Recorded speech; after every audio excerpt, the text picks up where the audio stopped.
possible. We live in a digital environment where information is easily accessed and opportunities are limitless. An age to think big, to innovate and lead. But beware, the digital space has its challenges. Manage your digital self carefully because the consequences are real. At least 10 incoming freshmen had their recent acceptance withdrawn after posting extremely offensive images and statements on a private Facebook group. Stop and think before you broadcast and post messages. Before downloading third-party apps. Because your digital footprint follows you wherever you go. The Broadcasting Commission, your partner for a new day.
But I wanted to take my vision to another level. Hey, this is no joke.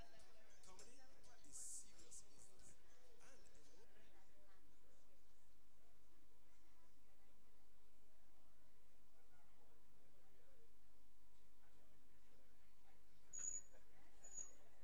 Program Thank Me Later. Mona School of Business and Management. Forward thinking.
am an ambitious professional and I've been honing my craft for years. Managing a company and the careers of others require astute business acumen. I love what I do, but I wanted to take my vision to another level. Hey, this is no joke.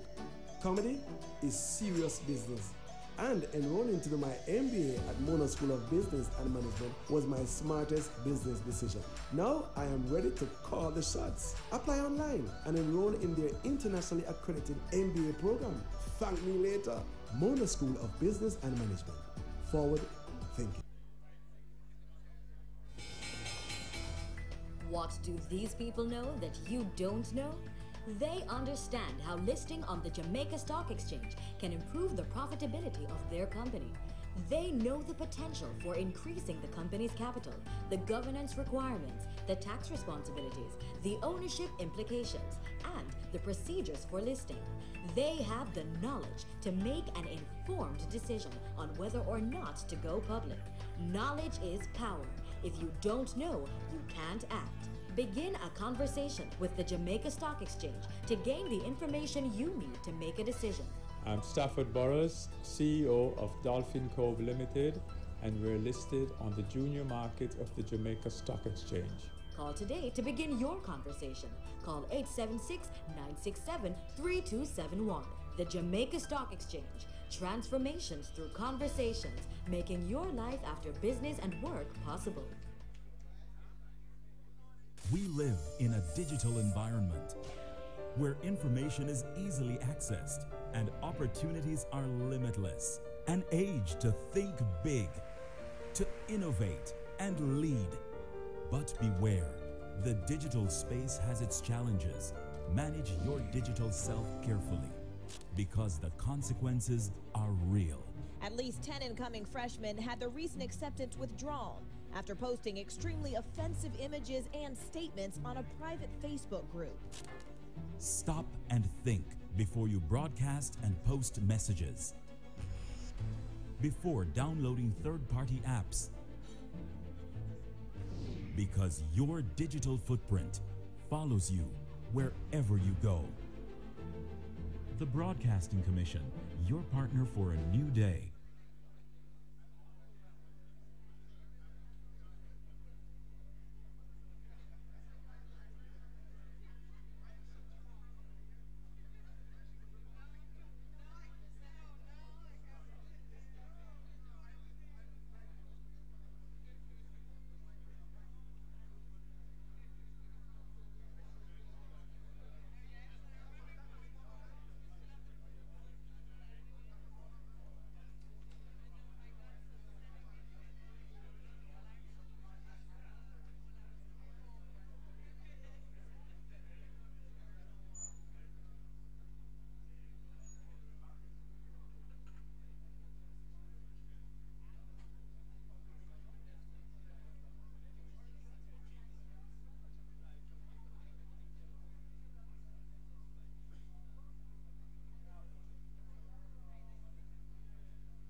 I'm an ambitious professional and I've been honing my craft for years. Managing a company and the careers of others require astute business acumen. I love what I do, but I wanted to take my vision to another level. Hey, this is no joke. Comedy is serious business. And enrolling to my MBA at Mona School of Business and Management was my smartest business decision. Ladies and gentlemen, good morning. I invite you to please take your seats.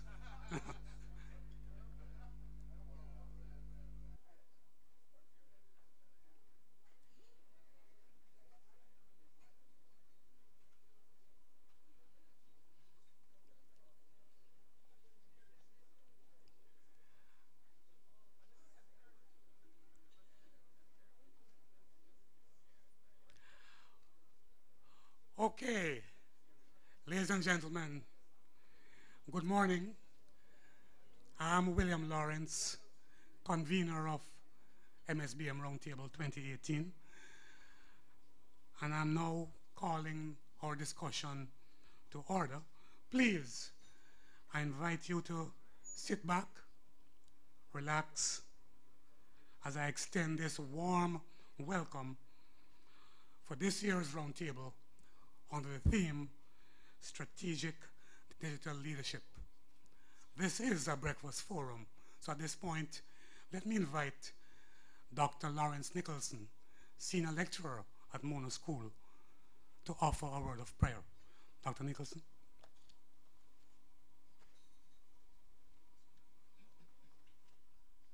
Good morning. Let us pray. Almighty God, we come before you and we acknowledge you as the one who leads, the one who directs. We pray that even as you would have allowed us to come here to be engaged in business that will benefit this country. Cause that even as we eat, we thank you for the food that you have provided. Pray that you bless our bodies and our bodies to your service. We pray that you will provide for those who are in need even now. And allow us, Lord, to avail ourselves to provide for them, even as you provide for us. We give you thanks in the name of Jesus. Amen. Thank you so much, Dr. Nicholson. Ladies and gentlemen, as you're aware, MSBM Roundtable, in its 9th consecutive year, is a breakfast conversation to stimulate thought and discussion about solutions for the most pressing strategic challenges in the Caribbean. Prior roundtables, the 8th before, from 2010 to 2017, helped policymakers and organizational leaders to manage risk by providing new analytical tools. The roundtable has also informed the bankruptcy legislation for business recovery from financial hardship. And the roundtable has also advised on business models for sustainable growth in the aftermath of the 2007-2009 global economic crisis. Last year, the deliberations at the MSBM Roundtable 2017 identified novel ways for strengthening organizations in the construction sector. This year, we are very pleased to be partnering with the Jamaica Stock Exchange to stage MSBM Roundtable 2018 under the theme Strategic Digital Leadership. As you know, in its simplest form, strategy refers to the pattern of decisions and actions aimed at realizing long-term aspirations. And as you're also aware, digital involves the generation and processing of data using various technologies in a variety of applications. And you're certainly going to hear much more about this in our discussion. Leadership, at the core, is about inspiring and motivating people towards the achievement of common goals. In today's world, strategic digital leadership is an imperative. We all know that Caribbean economies have for a long time suffered from too little growth and too much debt. And we've all witnessed the way technologies represent not only an opportunity and a set of opportunities, but also threats. And we're here to not only assess the state of play, but to look at the way forward. At this stage, I will now invite the chair of MSBM RoundTable 2018, our executive director, Dr. David McMean, who, by the way, joined us only a few months ago. So this is his first roundtable. For many of you, Dr. David McMean is no stranger. Most would associate Dr. McMean as a private sector businessman, but we are converting him to a full-fledged academic as well. So please join me in welcoming the chair for this morning's event, Dr. David McMean.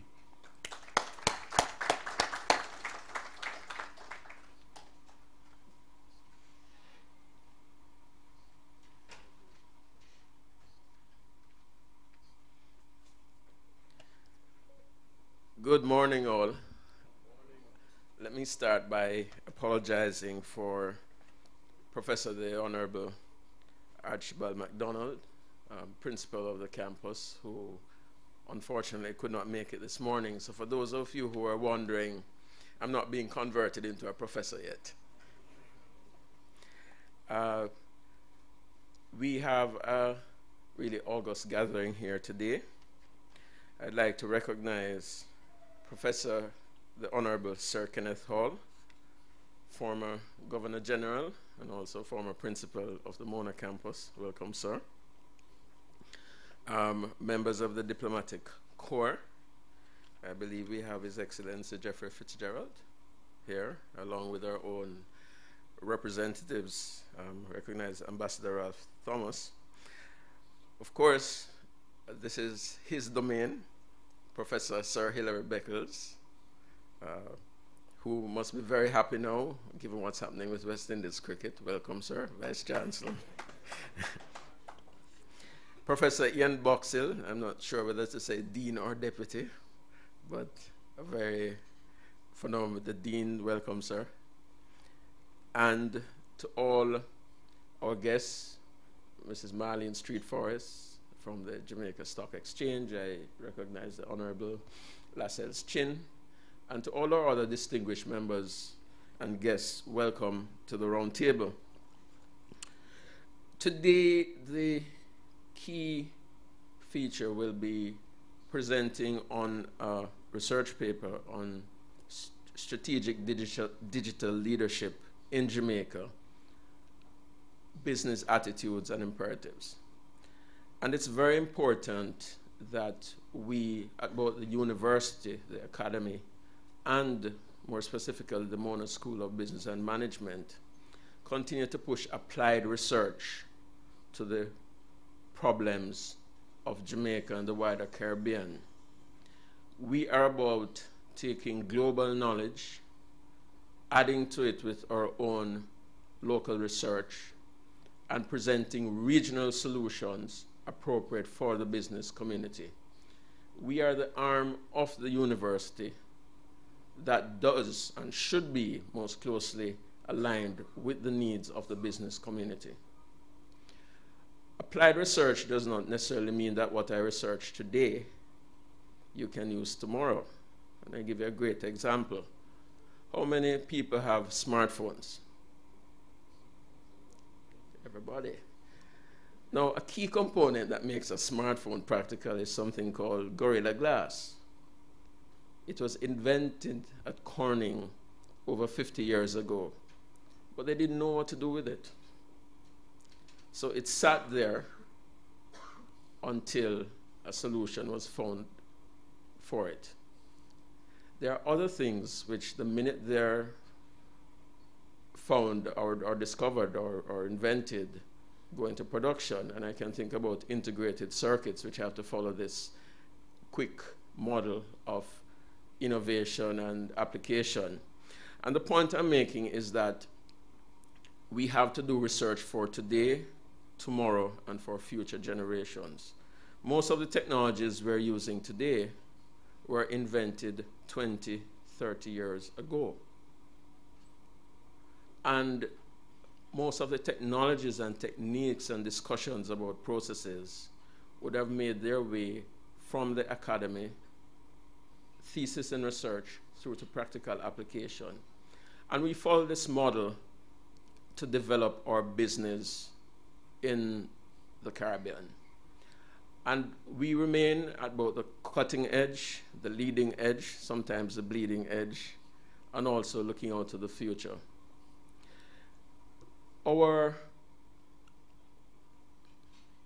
The impact that digital revolution has on us is amazing. If we think about the iPad, it was only revolutionized the use of tablets 8 years ago. Today, tablets are ubiquitous. 10 years ago, we barely spoke about social media, but today, we have lots of industries being spawned by social media. And it is important that we stay in touch with these trends, and you will hear more from Professor Duggan and Dr. McNaughton on the research paper as we seek to explore and have a discussion. We at the business school are not here to necessarily lecture you. We are here to, although we do that with students, we're here to partner with you. To become more relevant to the Caribbean, we need to share data, which gives us information, which we then turn into knowledge. So as I look out and see so many of my friends from the private sector, where I used to be until a few years ago, we will be coming to collaborate. The most important thing you can give to us is your time and your information for us to advance the country and the region. We won't refuse your money, but we both can use information and knowledge to generate wealth for all of us. And so I would like once again to welcome you warmly to the University of the West Indies and to this roundtable. And in particular, I'd like to welcome our guest speaker, Larry Quinlan. He is an engineer, that most noble of professions. And I must say I'm an engineer as well, so I'm very partial to engineers. But Larry is an example of how someone from the Caribbean, Larry comes from St. Kitts, and Larry has risen to become CIO of Deloitte, the largest consulting firm in the world. So it's a big deal. So welcome, Larry, to present at this series. And so I look forward to the research and that will be presented, to your comments and input for us to guide former research, to guide future research, sorry. And we are confident that this will be the start of a process in the same way that the other roundtables have been. I have to apologize a little to my maximum boss. We apologize for taking liberty, and I believe, sir, you said we were taking advantage. But Larry, as you'd appreciate, has a very tight schedule, and so we thought it appropriate to breach protocol slightly, and we, with the permission of the VC, will be asking Larry to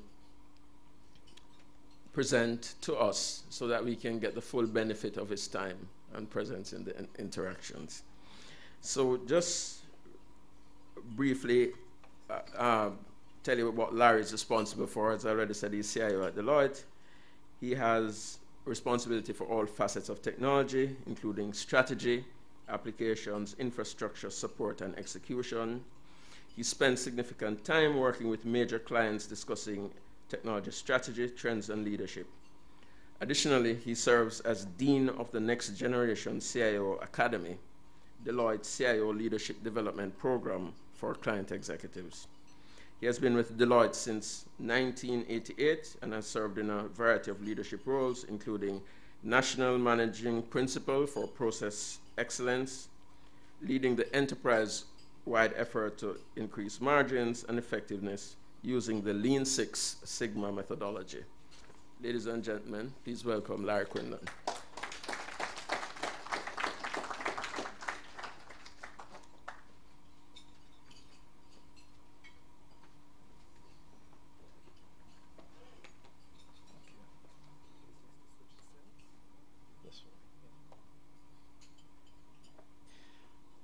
Hey, good morning, everyone. That is loud. It is really good to be here. Dr. McBean acknowledged many of you in the room, the leaders in the room, and I'd like to, without going through each name, respectfully echo that acknowledgement and thank you for the invitation here. I really appreciate it. I'm a product of the University of the West Indies. I'm a proud product of you. And you know, my story is even more personal than that, as I never fail to say whenever I'm in a UE gathering, you know, my father never finished high school. And in his 50s, he decided that his dream was to become a lawyer. He had become a successful businessman, but he decided that his dream was to become a lawyer. And it was at the University of the West Indies that he attained a law degree in his late 50s and went on to have a successful law practice. So for me, UE is personal, and so personal we've done a number of things like establish my father actually passed away a few years ago, and we established a scholarship in his name because I know he was so immensely proud of the organization, as am I. So, as you know, I'm a partner at Deloitte, and Deloitte disowns me if I don't put this slide up, so here you go. But there's one other thing about this slide. Everyone who speaks to you has biases. And my bias is I'm with a very large organization, and every day these numbers are wrong. We're now almost 300,000 people, almost $45 billion in revenue. And I say that because there are a number of things that shape my perspective, which may not be true for you. But I do believe that one of the key goals of a gathering like this is to gain different perspectives so that a digital strategy can be created. But we spend quite a bit of time focusing on, I think I may have pressed the wrong button, which might be a technology shortcoming on my part. Perfect. Okay. But we spend a lot of time with clients, and that really helps drive a lot of our thinking about who we are, about the services we provide, and the perspectives we get. And that's really cool in professional services because we're not just thinking about it ourselves, but we're absolutely listening to clients. And we get a lot of awards, but I suspect our public relations people snuck that one in there as well. From a technology perspective, and technology does drive a lot of the digital footprint in an organization, we're also a very large organization. So we spend about $1.6 billion or so on technology around the world. In one sense or another, you could say all of it is about digital.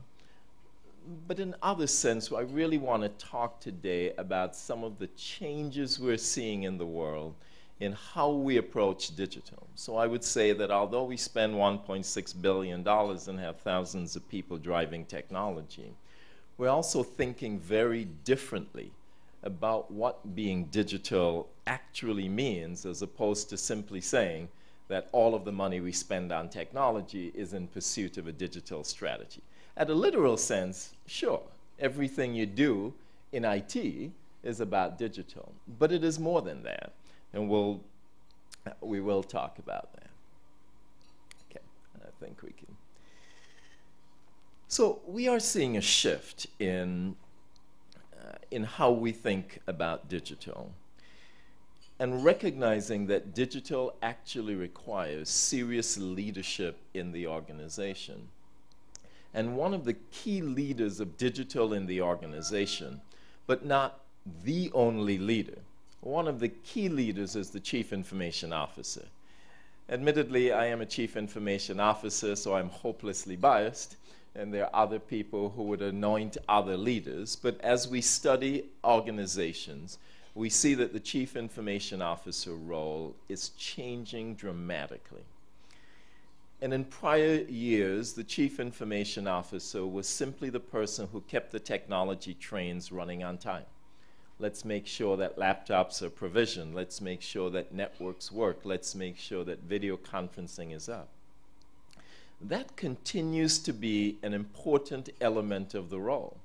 Because at the end of the day, if trains don't run on time, the whole notion of value-added services being added to those trains is irrelevant if the trains can't run on time. So I'll be the first person to say that the operational aspect of the role is still critical. But what we're seeing is the Chief Information Officer is becoming the guardian of the digital strategy for enterprises, helping to focus on how can organizations strip costs out of their processes using technologies to do things differently. And how can organizations increase revenues using technology strategically for competitive advantage?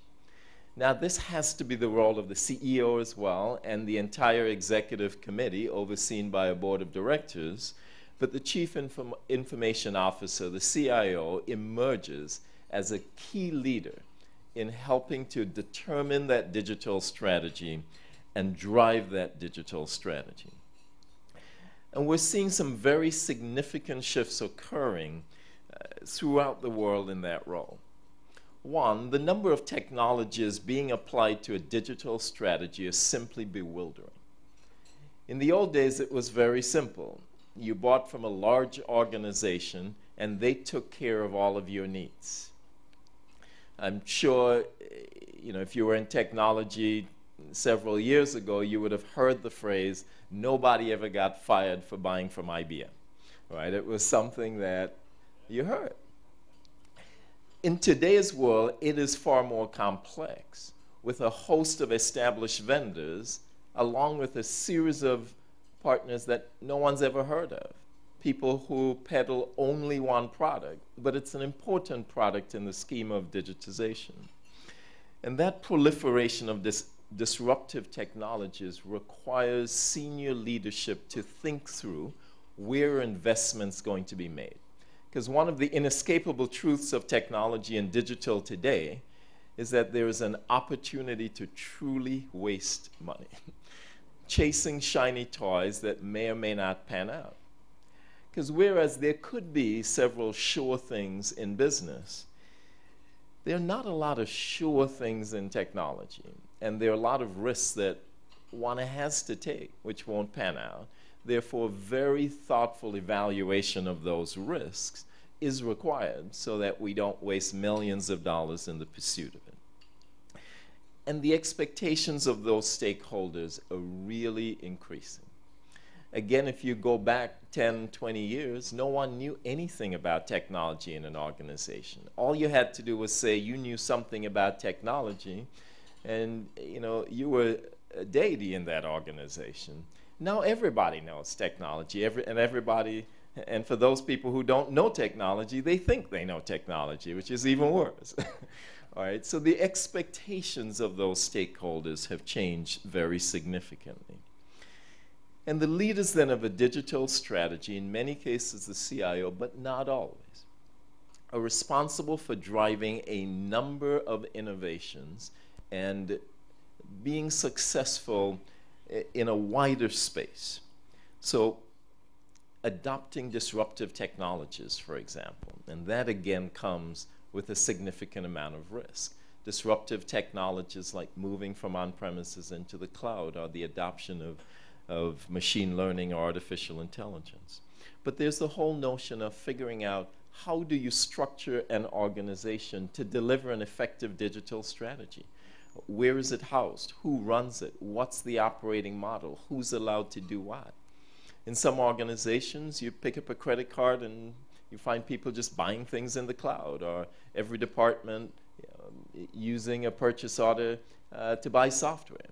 And so then you find out, well, it doesn't quite work together, or it isn't quite secure. So figuring out that operating model is important.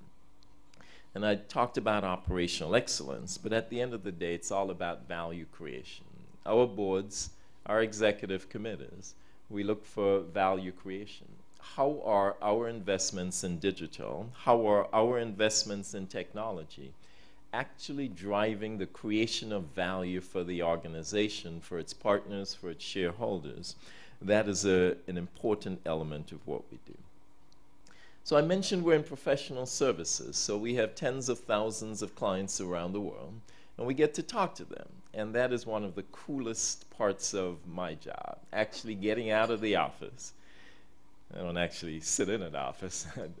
I tend to spend most of my time on airplanes. But actually going to clients and finding out what we're talking about. And as it relates to digital, we're seeing a number of significant themes emerging. Some have been around for a while, some are relatively new. But the whole notion of data analytics is hugely important, and I don't have to stress the importance of that to you, being successful business people. But the ability to make decisions actually using data is important. But I think what's new is the ability to process that data. And there are a number of new trends, big data, et cetera, but a number of new trends really focused on how on earth do you take the massive information that's available inside an organization as well as outside the organization and put it in a way that is actually useful for decision making by people who choose not to make data mastery their life's work. And that is an important element. Now, keeping that secure is one of the key things that we think about and our clients think about. And the whole notion of cybersecurity is a petrifying one now, because every single day, every single organization is experiencing an attack, and the attacks are increasingly successful. At some point, that becomes destabilizing to an organization. It's really important from a cybersecurity perspective that we have a well-thought-out plan, not just about how to defend ourselves, because at some point, the attack will be successful, but how to defend ourselves and how to react to successful penetration of the organization. But cyber now is a very significant threat to the digital strategy. And then there are others, things like in-memory computing, digital augments, machine learning, etc. And I won't go through them in detail, except to say there are a number of trends which are underpinning this move to digital. And those are technology trends. There are a number of business trends which we also focus on.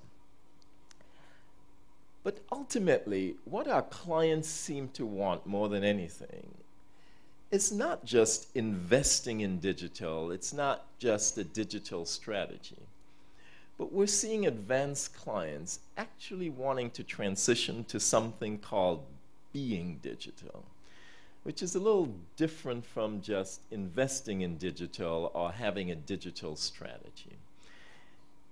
I don't know that I have a really good definition for being digital, but it's those clients, those organizations that are focused on how does digital, how does technology weave its way through almost every process of the organization, both consciously and unconsciously, so that you get the most effective, efficient organization utilizing technology to create value, where technology isn't just an add-on, it isn't a bolt-on. It factors fundamentally into the execution of each business process, where those processes are thought through end-to-end and automated, where the sales process, where the creation process, where all of it, there's digital infused into it, so that gaining the advantage of revenue creation coupled with cost reduction at the same time increases margins in a very significant way. And I think this is still an art form rather than a science, but it is what we're hearing from clients, the whole notion of being digital. And some of the work we've done, the studies we've conducted in this space, will tell us that there are a number of attributes about organizations that are doing this successfully. One is they're prepared to embrace risk. And you'd say, well, everybody's prepared to embrace risk. You can't be in business without embracing risk. But I think they're prepared to embrace the technological aspects of that risk as well. They're prepared to move faster. They're prepared to recognize that some technology implementations won't be successful. They're prepared to recover from that, learn quickly, move on, while not abandoning the promise of technology. But if you have a technology leader or any leader in the organization who promises you that every technology implementation is going to be successful, you should be highly suspicious of that leader, because we really haven't found that to be the case given the maturity of technology implementations and the rapid pace of change that we're seeing. Which leads me to the whole notion of value experimentation and speed.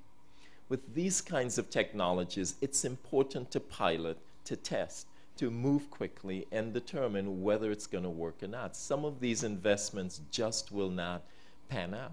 Some of them won't fit into the culture. Some just won't work from a technical standpoint, and you won't know that until you've piloted them. But doing it with speed is important. But then removing the silos. We're seeing our clients doing that for successful digital strategy implementation. Because the typical organization works in silos. I'm responsible for sales, so could you please stay out of my way? And I'm the CIO, and I've got IT, so please no one else tell me how to do my job. And I'm in manufacturing. But a digital strategy actually requires, for success, it completely requires a rethinking of how that works. It has to be an end-to-end evaluation of certain processes that then we can apply digital concepts to. Which means the notion of collaboration isn't just a textbook phrase anymore. It actually has to be practiced. People have to get together, give up power to others, work together in order to have an end-to-end implementation of that digital strategy. And while it is clear that human judgment can never be replaced, it's got to be supplemented with data. Those data-driven decisions are a byproduct of the implementation of a digital strategy. And here's how we're thinking about some of this as well as we make our own journey to digital.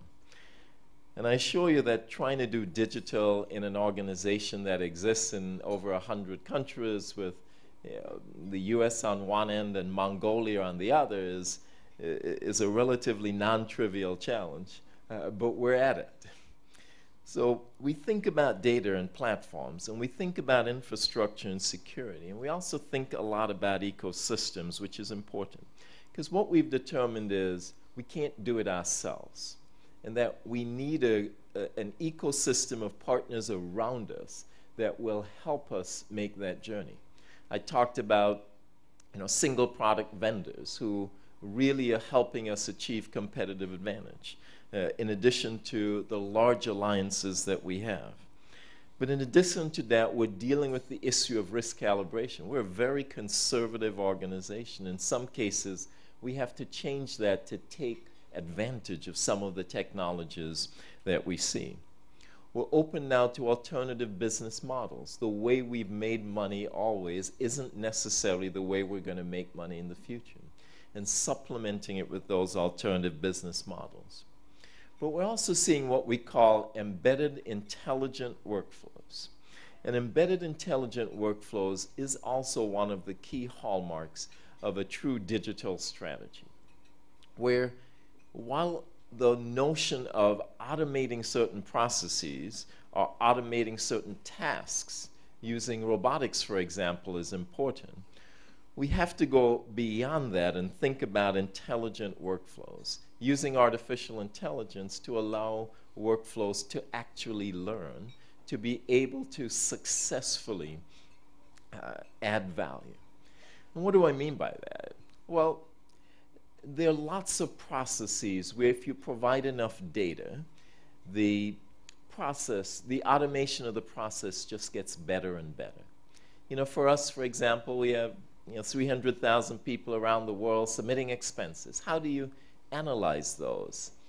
Well, you could automate it. But what you really want is a better approach to predicting and the analysis. So you want to feed this process data and allow it to become more intelligent on its own. The more data it gets, the more intelligent it gets, and that's one of the hallmarks of a digital strategy. But digital savviness is one of the threats to technology leaders. Technology leaders in the past have tended to thrive when no one else knows anything about technology, right? We look like gods in some ways, and that has to change. Because in order to have the successful implementation of an enterprise digital strategy, you need a level of tech savvy in the organization. So it can't just be the technology leader who talks the language, who understands some of this. Now, we understand everybody else has day jobs, so we're not saying everyone has to become totally immersed in the arcane sciences of technology. But everyone needs to understand and appreciate what technology can do and take responsibility for adding value. There are a number of digital transformations that we've seen when we look at organizations around the world, and some of whom are our clients. And I won't go through them in detail, and you can see the slides. But the holy grail of being digital, at the end of the day, is to make the organization far more effective and profitable. It's important to take the costs out. It's important to add revenue. It's important to preserve margins. But being more profitable is certainly one of the measures that we look at with respect to the implementation of strategy. And being more profitable also comes from being able to retain customers in an effective way. And this is one of the key approaches used by digital in the implementation of a digital strategy in many enterprises. You know, if I think about, one of the things I do is I'm on an airplane almost every day of the week. And, the food's much worse, I agree. But the technology is so much better. The ability to check in online, to check the flight, to get a text message when it's late. They're still late, but at least I know when it's going to be late. The ability to look in an app and see where your bag is. The bag still goes to a different city sometimes, but at least you know which city it's in now. The ability to do a number of these things really makes life interesting.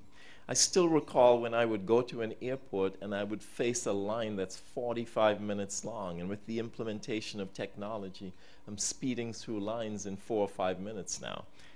We'll see how that works at the airport here in a few minutes. But it is that kind of implementation of technology that is important. And there are a number of new approaches to digital that require investments in areas like the public cloud, where we're uncomfortable at times because we take client data or customer data, now moving it out of our data centers.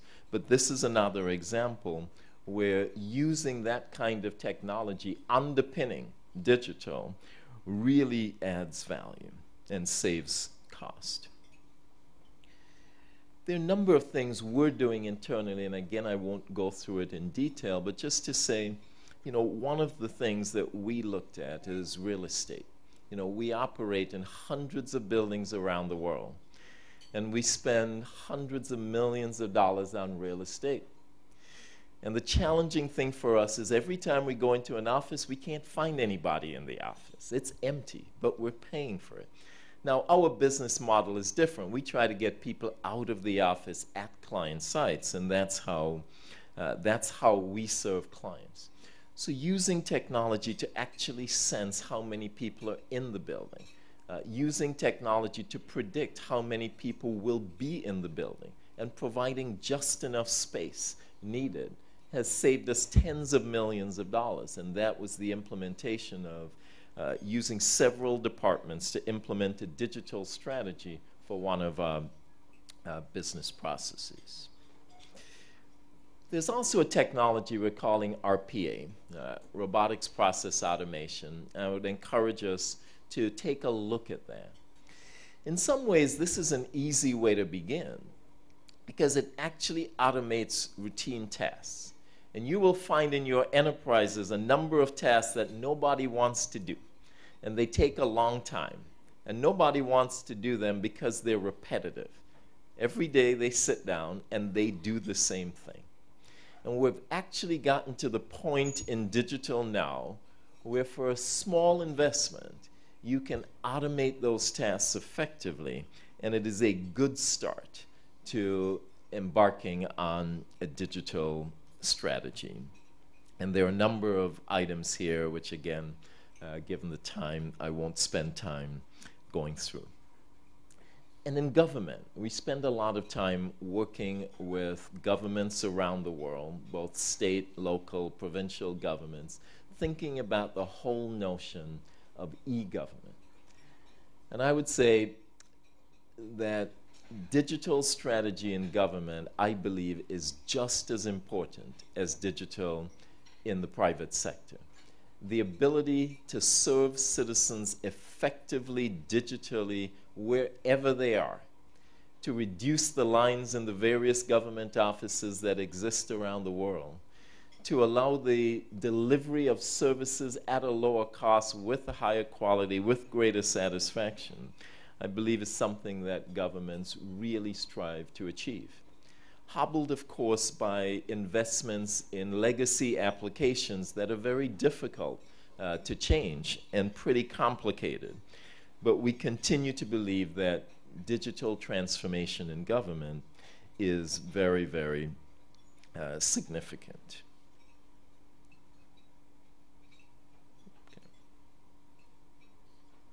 That might signal it's the end of the presentation, but I guess not. So one last thought, the whole notion of doing this in the Caribbean.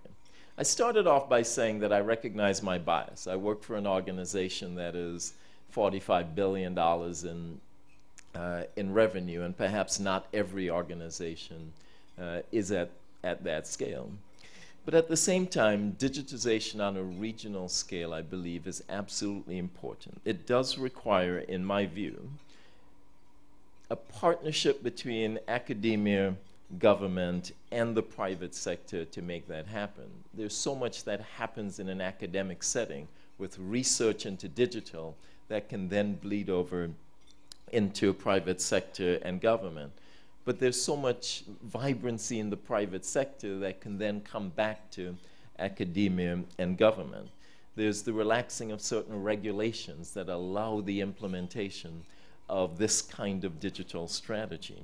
And there's the need to combine, probably across countries in the region, to be able to create the kind of scale in movement to the cloud and infrastructure. And very, very importantly, there's the investing in education. A lot of this just doesn't work without people who understand technology and the implementation of the technology. I've talked about cybersecurity, so I won't say much more than that. And I'll end by saying that clearly leadership is a fundamental component of a digital strategy. That simply implementing technology doesn't quite get us there. That simply spending money doesn't quite get the job done. And one of the people I love to quote the most is General Colin Powell, But leadership is the art of accomplishing more than the science of management says is possible. And I think that's very, very true in charting a digital course and implementing one in any organization. That's the lesson we're trying to learn where I hang out, and that's what we're trying to achieve. So I'd say, again, thank you very much for having me here. I appreciate it, and I've been instructed that I should take a few questions. Is that right? Yeah. So happy to take any questions if you have any. Yes. So.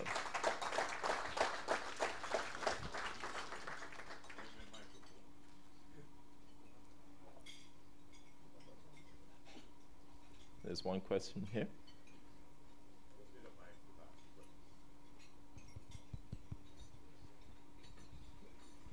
There's. Yeah, very thought-provoking presentation. It's just that I have one issue with it. The two topics that are consuming our thought processes now are future of work and disruptive technologies. Now, you're an engineer, so you know about equations. And my equation is very simple. It's technology plus people equals success. I didn't hear a lot about people. And all the literature is pointing to the fact that with all the talk we're having about technology, people has to take a more central role in all of this. And that's why I like your last slide, which is investing in the education and development of people. Because we have a saying in Jamaica which says, we run things, things don't run we. If you translate that to your presentation, it's people who run technology, not technology who run people. And so, the first thing I want to question is, who should provide the leadership in the organization? Notice in your first part you said, it should be a chief information officer. I'm positive that it should not be a chief information officer. It should be someone who is practicing all those aspects of leadership that are critical. What literature is pointing out is that in the next 10 years, it's going to be more important to have people who have creativity and innovation than technical digital skills. I just want to open up the argument on the people side of it. Thank you. Sure. So, so it is difficult to dispute any of those points. So let me give you my perspective on them. Digital leadership is something that has to be executed by all of the leadership of the organization, from the CEO to the CMO, the CIO, etc. But there are different aspects of leadership. If you think about setting the goals of the organization and what we demand that we achieve from a digital strategy, I believe the CEO has to weigh in. And if the CEO does not assume that mantle, I don't believe it gets done.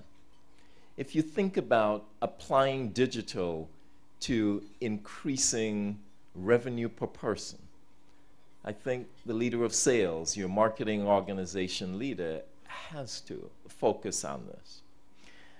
I think the point I'm making, more accurately put, the point I was attempting to make, is that someone also has to drive the implementation of a series of often bewildering technology choices that have to be stitched together effectively to truly deliver on the promise that we have. And the CIO is one of those roles that is well positioned to do that. But I also made the point that this has to be done collaboratively, that we have to break down the silos. So I hope as I think about it that way that I've satisfied the challenge, the rightful challenge that you pose. And the comment you make about people, you're absolutely right. I think a presentation of this kind should have 6 more pages about people. So I plead guilty there.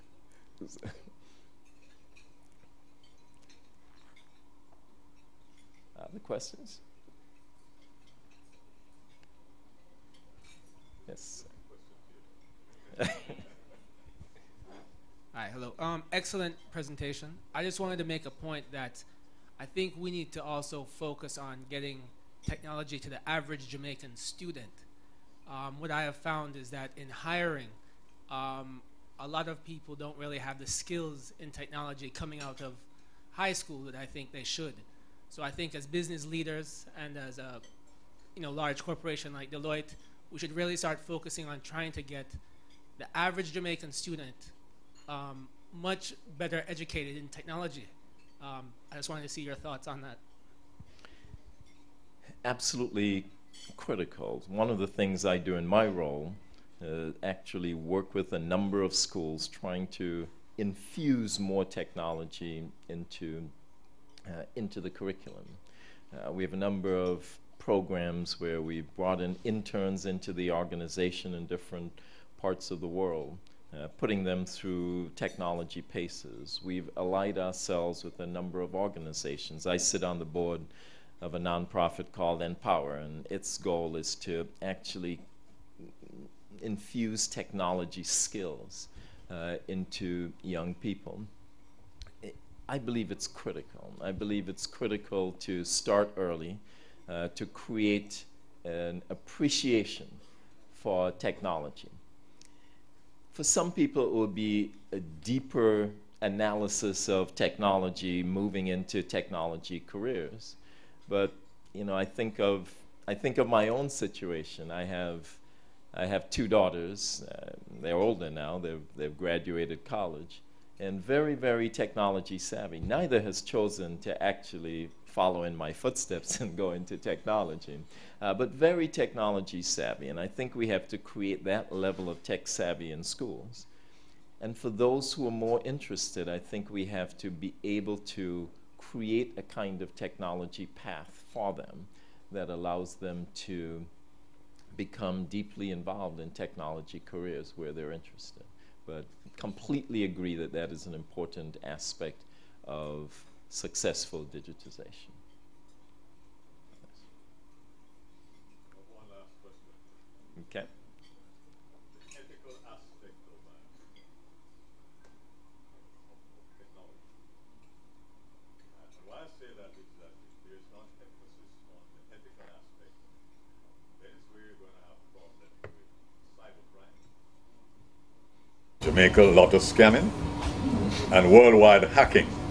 I don't know what your comments are on the ethical side of the digital world. Right. We do have to figure out how to ensure we use technology in an ethical way. The whole notion of artificial intelligence lends itself to certain unethical implementations of such a technology. And I think it's important for us to continue to do that. Crime has always existed, crime will always exist, and crime has been physical, and now crime will be digital. But I do think it will be important to absolutely ensure that in the ethics classes we teach in places like the University of the West Indies, that we introduce the digital elements of ethics as well, or maybe better put, introduce ethics into the notion of digital delivery. I'm going to assume that means my time is up, and I just want to say again, thank you. I apologize that I have to leave early, but I have to be in New York for a leadership meeting this afternoon, so thank you very much. Thank you. No, don't. Thank you very much, Larry. That was certainly inspiring and thought-provoking. And as Larry said, he has to go to the airport, but we want to thank him in a more meaningful way, and so I'd invite Dr. William Lawrence, head of our Professional Services Unit, to make a presentation to Larry at this time. Thank you so much, Dr. McBean. Mr. Larry Quinlan, thank you for the thought-provoking, informative, and very, very useful presentation. We particularly liked the fact that you've linked your thoughts to what we do here in the Caribbean. And you can be assured that we'll be calling on you, notwithstanding the Deloitte philosophy. We'll be calling on you time and time again. So thank you so much. Thank you.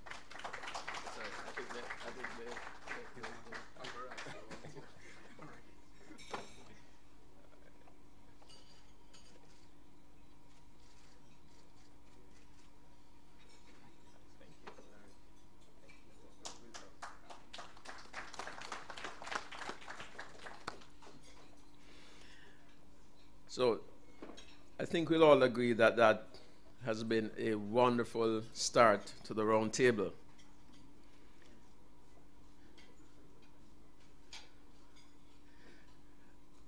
Up next to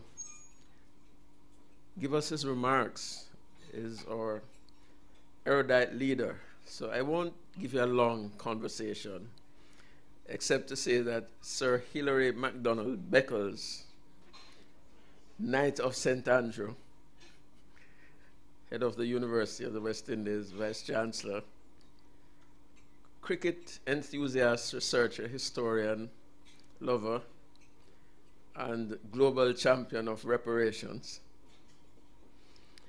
is charged with leading our university through what are interesting and challenging times.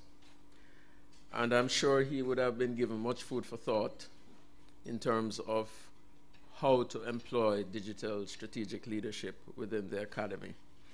So we welcome Vice Chancellor to the podium to give us his remarks.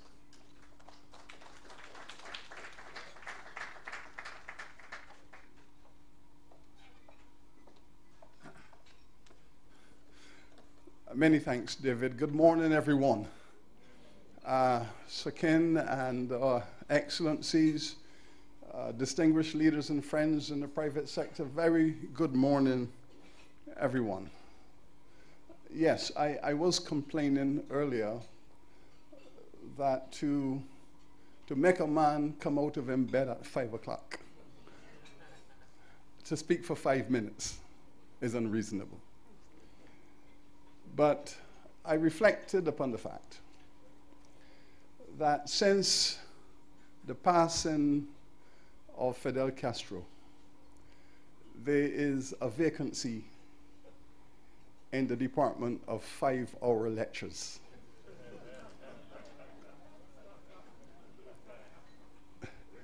Because the 5-hour lecture is a Caribbean technology that must be sustained.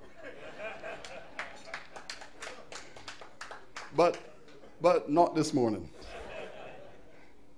I'm told that in the digital age, we put the 5-hour lecture in the cloud and we bring the slides.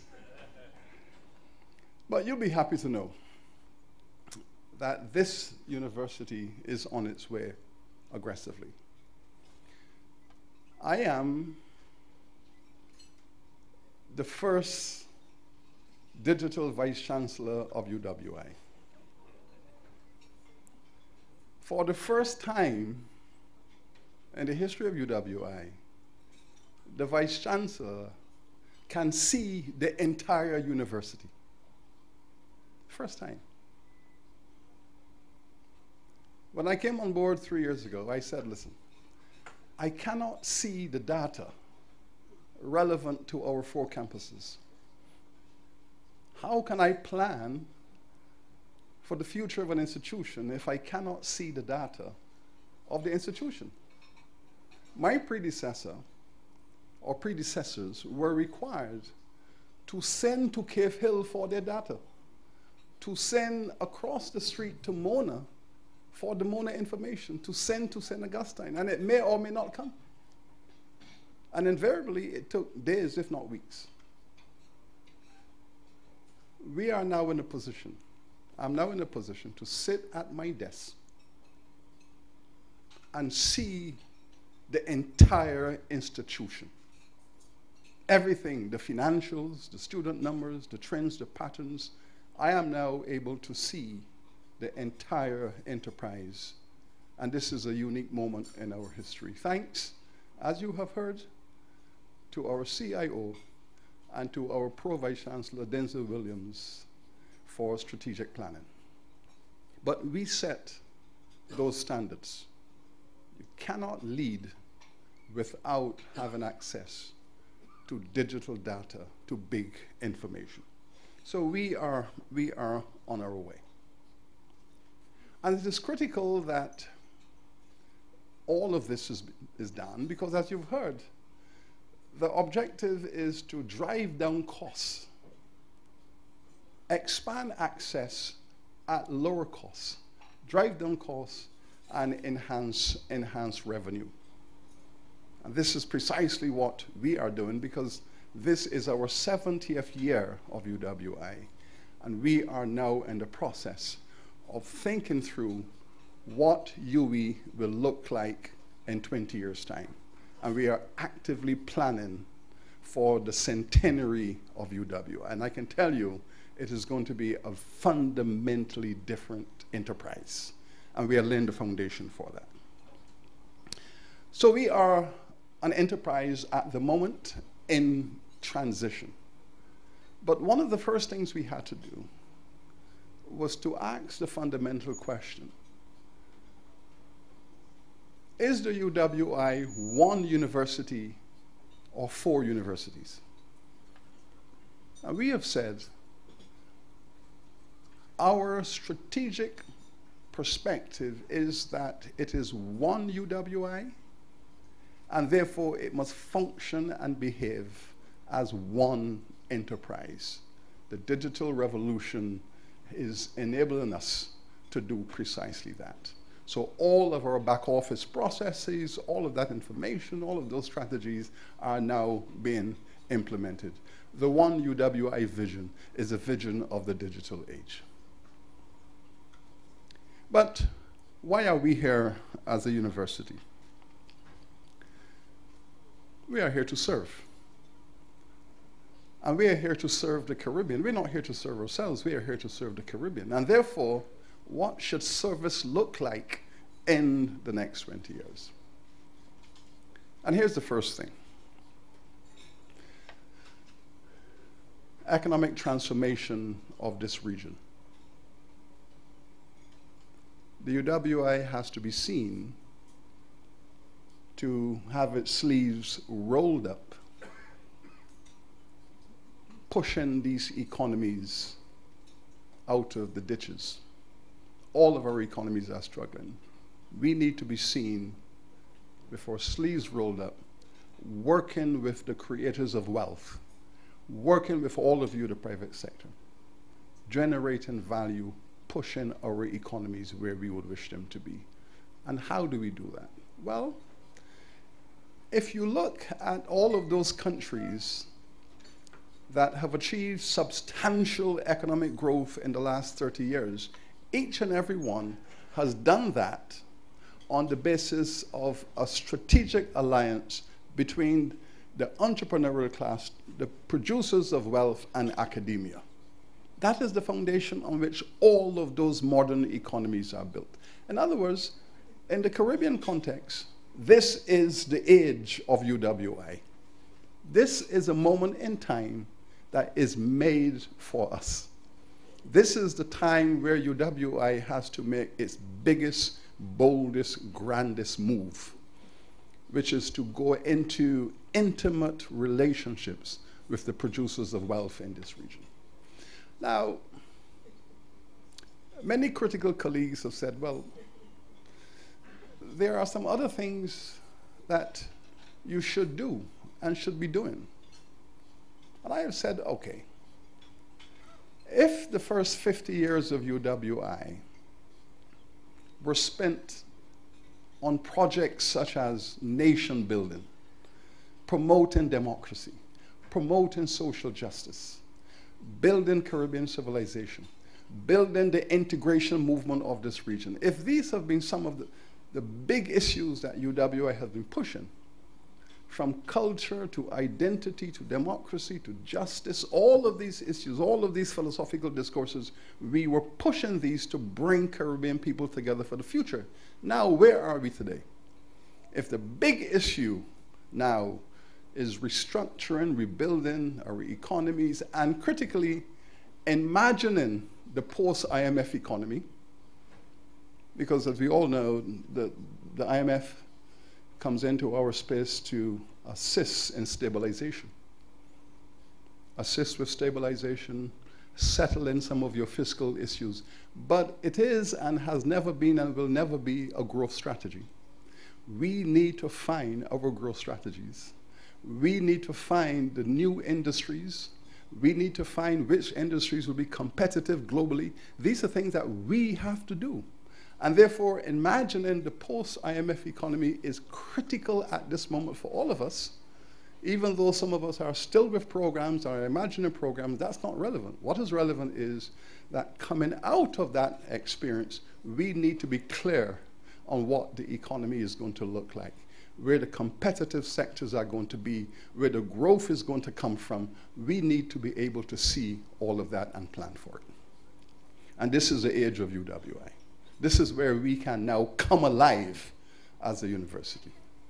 Take, for example, one of the strategies we have just rolled out. The Chinese president came to us 4 years ago in Trinidad and signed a technology transfer treaty with CARICOM. I was in Port of Spain when that was done. The first thing I did was to get my hands on it, and we saw an opportunity. And so we went to China. We identified a Chinese partner, a distinguished university in China, and we said to them, listen, we wish to partner with you to deliver on the president's mandate to the Caribbean, but at the same time, we want to do this in the area of the digital revolution, because we want to bring the next generation of Caribbean youth into a digital entrepreneurial consciousness. And so we signed the agreement, and we built a new institution precisely for this purpose. And now we have in existence the UWI China Institute for Software Technology, which exists in Suzhou in China. So UWI now has in China its own institute established to produce the next generation or the first generation of Caribbean software engineers. And so we have signed a program. Now we have a BSc software engineering, mobile applications, where you spend 2 years at UWI, the first 2 years, and in those 2 years you must master Mandarin, and then you go to China for 2 years to complete your degree at our center in China. When you graduate, you get a 6 months internship in the Suzhou Technology Park, which is the Silicon Valley of China. The first cohort of students are going off in July. Next month, 50 of our students are going off to our center in China to complete their software engineering program. This is UWI.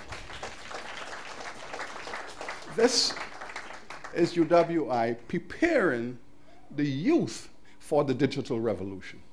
And we hope that over the next 5 years, when we have 500, maybe 1,000 West Indians returning from China as specialists in software engineering, software technology, mobile applications, that we will have the ecosystems in the Caribbean to embrace them, to allow a generation of entrepreneurs to emerge. And this is why we are pushing with each government at the moment to let us begin with the private sector to create technology parks, digital innovation technology parks on each campus in the Caribbean. So we're looking at this ecosystem here, UWI, UTech, Ligony, New Kingston, and we are mapping that as a potential high-tech park for Kingston, Jamaica. That is how we are imagining UWI in the next 20 years. Likewise, at St. Augustine, the same strategy. The government of Trinidad has given us 100 acres of land, and $100 million to create a southern campus in Trinidad that will be a science and technology, digitally driven campus. We are now planning for that in Trinidad. That's a substantial investment. 100 acres, $100 million to build a UWI high-tech park in the south of Trinidad for the St. Augustine campus. In the Barbados campus, we have persuaded Sagicor Financial to give us their traditional ancestral home, the headquarters of Sagicor in downtown Bridgetown. They have given us that building now. We are now converting that 5-story structure into an innovation and technology park for the Cayfield campus. And who's funding this? Our Chinese partners have given us $3 million to transform this building into a high-tech park for the Barbados campus. So we are re-engineering the UWI, complete re-engineering of the UWI for the future within the context of the digital revolution. Take the Mona campus. Thanks to Sakin Hall, who started Research Day at Mona over 20 years ago, was it, Ken? And now we have Research Week. If you visit Research Week at Mona, what you will see is a campus that has a tremendous diversity of research output that is dying for industry application. So the future of the Mona campus has to be, how do we migrate all of this research from biotechnology, medicine, software engineering, how do we migrate all of that research out of the Mona campus, out into a space for industry application? And so we have been engaged in the government. We have been engaged in the PSOJ. And we're saying we need to build a bridge between the campus and the private sector to migrate all of this research out into the private sector for industry application. That bridge has to be built, and I'm urging each and every one of you here, please respond to our call. There is tremendous potential and opportunity to modernize and diversify the Jamaican economy, to imagine the new sectors of growth and development using the Mona campus research base in order to do so. There's tremendous potential. It's a gold mine waiting for exploration. Let us do this. And it's important we do this because we need to imagine the structure of the Jamaican economy in the next 20 years. And this is a great opportunity because it's the knowledge economy. That's where the value added is going to come. It is the innovation. And precisely because it's the innovation, it's the application of research, this is why the university sector is more important now than ever before. And critically, there are so many models to show how to do this. When you travel through Southeast Asia, and bear in mind that my discipline, my academic discipline is economic history. So I look to see why countries develop, why countries don't develop, what is the history of economies, what are the bottlenecks, the constraints. My discipline is to look at how economies have grown over the last 200 years. Why others have not grown. Is there science? Are there laws? Are there principles? And one of the things we can be sure about is that all of those countries that have entered the fourth industrial revolution are countries that have brought industry and academia into a symbiotic relations within ecosystems. That is the law of the 21st century. It's the law of the 21st century. In Southeast Asia, you would see the university, and down the corridor is a technology park. And the professors and the entrepreneurs are separated by a door, if anything, because they have built their technology parks and their campuses together, because information has to flow one way and investment capital flows the other way, but it is as an ecosystem. This is how it is done. There is no point in having all of this magnificent research locked up inside of a university if it is not there to serve industrial commercial development. And this is where we are at now. This is where we are at. So the traditional suspicion that used to exist between academia and industry, we have to bury that. And it's not difficult to bury because it was never based on acrimony. It was just based on a disjuncture of interests.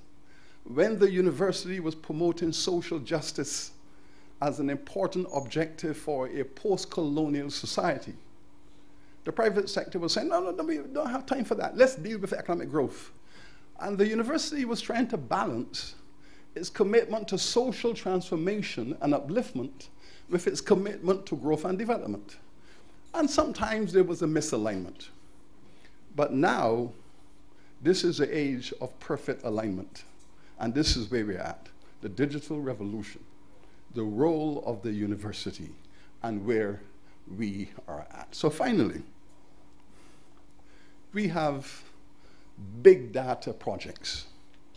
In addition to our China campus, we have also established an institute in New York. So within the environment of SUNY, there is now the UWI SUNY Institute for Leadership and Development. So we now exist as a university in New York, and we are active and functional. When you are having the challenges of late with correspondent banking and the problems of the international banks retreating from their relations with Caribbean banks, we held a symposium in New York at our center. And we brought together people from the Congress who had sight of the legislation. We brought together people from the World Bank, the IMF, who came from Washington, came to New York, and came into the UWI Center in New York. We were able to share with those policymakers the impact of that strategy upon Caribbean growth. And we were able to show them how it was impacting Belize, Jamaica, Barbados, Antigua, Trinidad. We were able to generate a discussion. So Ken, you were there. We were able to generate a discussion at our university center in New York with all of the stakeholders of the private sector international business community to push back, to create a network to enable pushback. And we were successful in that regard.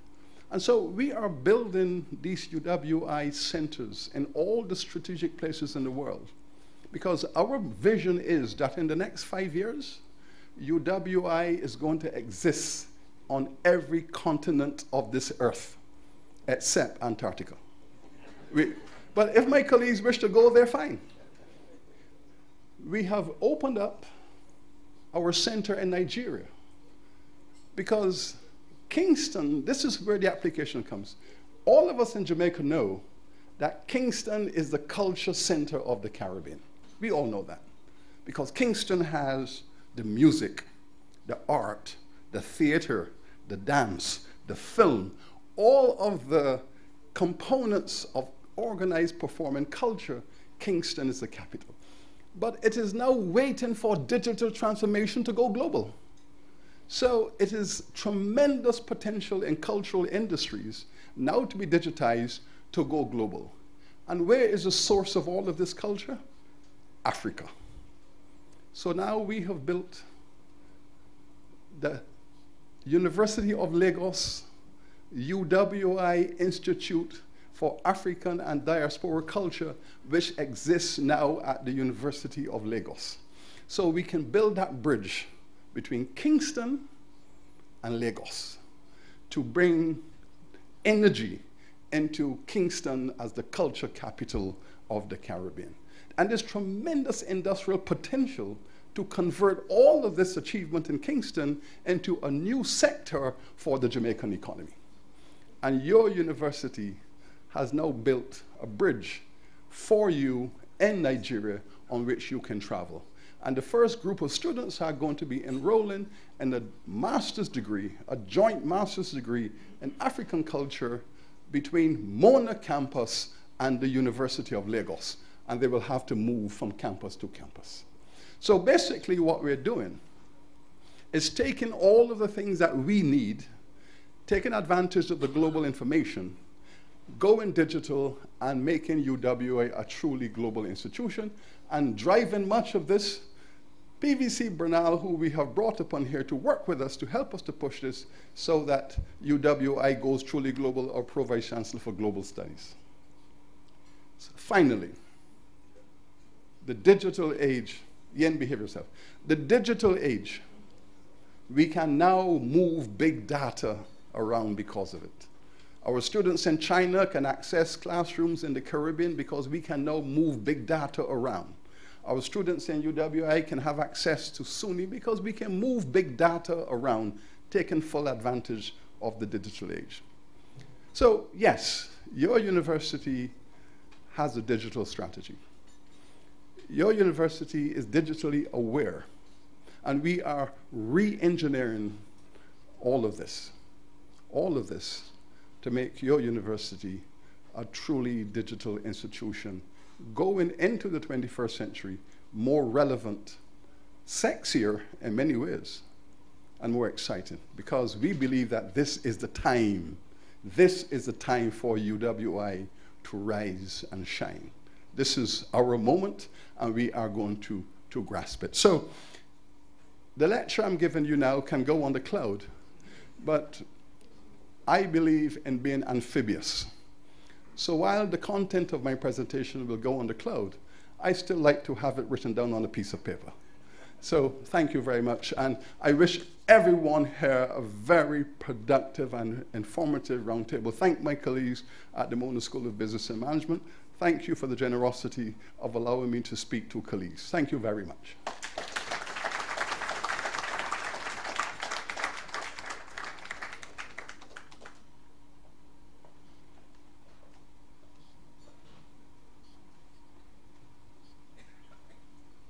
Thank you very much for that informative and stirring address, VC. I am channeling my media days to say we now have a 15-second commercial break, where I will tell you that the Mona School of Business, the premier business school in the Caribbean, with 3,700 students enrolled, 3,000 at the undergraduate level, 700 at the graduate level, including up to DBA, doctoral students, is ready and available to help your business to transform. And we have now returned from commercial break. Sponsors are very important, and we have two sponsors this morning. The Jamaica Stock Exchange, represented here by its General Manager, Marlene Street Forest, and later you'll hear from the Broadcasting Commission, our very own Professor Anthony Clayton, another engineer. But to bring brief remarks, I'd like to welcome Marlene Street Forest. She is the Managing Director of the Jamaica Stock Exchange. Among her many feats was driving the implementation of the US dollar market, and more importantly, the junior stock exchange. And for those of you who still don't believe in how the stock market can drive value, I invite you to look at the history of the junior stock exchange. So Marlene has been very instrumental in that. So we welcome her. She's a lady of great achievement, and to bring remarks, we invite her now.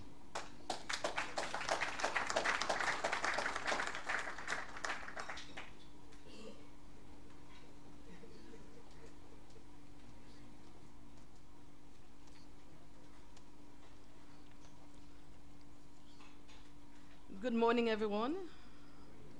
Oh dear. Good morning, everyone.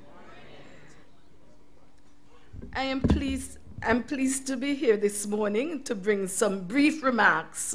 And having heard from Professor Beckles, you can see why the Jamaica Stock Exchange would want to partner with Mona School of Business. We are in for some good journey in terms of the digital transformation age.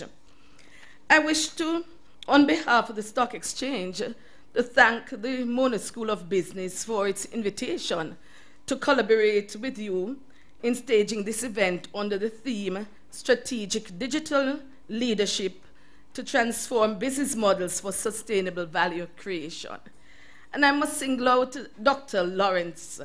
Dr. Lawrence, thank you. When you came and said we wanted to do this, it was obvious that we had to do it. It was definitely not a difficult decision to be on board, as we understand that the ultimate goal of investors of companies listed primarily on the stock exchange, I'm from the stock exchange, so I'm going to talk about the stock exchange, is that of reaping the benefits of profits created by the entities, and it is the company's responsibility to respond to that expectation. And when we are talking about the digital age, we're really talking about how ultimately profit is going to be created or value is going to be created. We believe that it is the stock exchange's responsibility to assist with the realization of that expectation. Further, given that so many of our companies in key industries in Jamaica are represented on the Jamaica Stock Exchange, and by way of measurement, their market capitalization represents 70% of GDP, we believe it is a good strategy to encourage our listed companies to focus on digital technology, as not only will it float the boats of the companies, but we believe that it will lend itself to Jamaica's economic growth. The attractiveness and sustainability of our markets will also depend on how well our companies perform. This is, however, more so for companies that are listed because without even being conscious, they are usually held to a much higher standard. They are usually looked on for innovation and best practices. And I'm glad to see so many of our listed companies in the audience today, and really want to thank them for participating in that survey that is going to help the Mona School of Business in terms of delivering on data. Driving change in building a digital culture is considered best practice, and all companies must move preferably voluntarily or be left behind. Given that strategic digital leadership is a gateway to transforming businesses and achieving sustainable value creation, the exchange has a mission to embrace this digital revolution and to encourage our CEOs, they're here at the breakfast today, and senior managers to do likewise. We understand that whether we live in a developed or developing country, emerging or advanced economy, we are all operating in an era of the digital revolution. And this creates, we know, anxiety for many of our CEOs, many of our leaders, because not all of us understand it. And not all of us understand how to positively exploit it. And also, based on many of the things that we hear with the age of digital transformation, is that of some risk involved in having data generally and widely available. So we understand that for our listed companies, it will come as a stretch, but it's something that we all have to be involved in. For us at the exchange, we also are patently aware that digital transformation will impact on us. In all ways, all shapes and forms, we know, and as a service providers for our listed company, we also know that we have to move into that realm. Several exchanges globally are now experiencing what is considered the next wave in the fintech revolution, the wave in which the technology just does not only facilitate trade, but in some cases make the trading decision moving from the process of electronic trading to electronic investing. That's where we are now in many of the global economies. To this end, we are paying attention and are strategically planning our responses to changes, but are equally preparing ourselves not to be reactionary to digital technology, but rather to become agents of change, effectively reimagining the possibilities. Because I think that is what digital transformation is all about. Reimagining, seeing what you can do to make life better for all persons. Underpinning any discussion on digital technology and transformation is a focus that must be given to digital literacy. I think while we are here, that is one of the reasons we are here. You know, the fact is that there must be some focus on digital literacy, especially for leaders of organizations, some of which are not millennials, who it is said are more easily relate to digital technology. This, I believe, will pave the way to a fresh new way of thinking, operating, and acting. It cannot be assumed that despite being successful leaders, there is not a need for a program of immersion. You know, we don't all understand it, and we are not all at the same level. And I think, therefore, for example, the Mona School of Business and Management has a responsibility not only to the students that are here, but to the organizations out there in terms of how do we move forward. This forum today is definitely a means to prepare us. Consequently, the Jamaica Stock Exchange is pleased to be associated with the Mona School of Business and Management, and as it is an institution we believe is ideally placed not only to demystify leaders about digital technology, but also to assist with providing data that can be shared with companies. We also believe that MSBM can assist in creating the environment for leaders to make the transition by having digital transformation as a key item on their agenda. I'm certain the discussion today, it has started, and we have heard many of the recommendations and suggestions, but today's discussion is a call to action to all our leaders to develop strategic digital leadership. Again, thank you for inviting us to be a part of this discussion.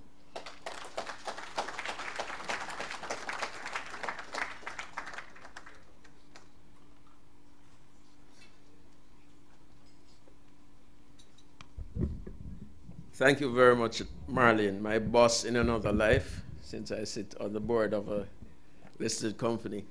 At this stage, we'd like to ask Dr. Noel Cowell to come forward to present Marlene with a token of appreciation from the Mona School of Business.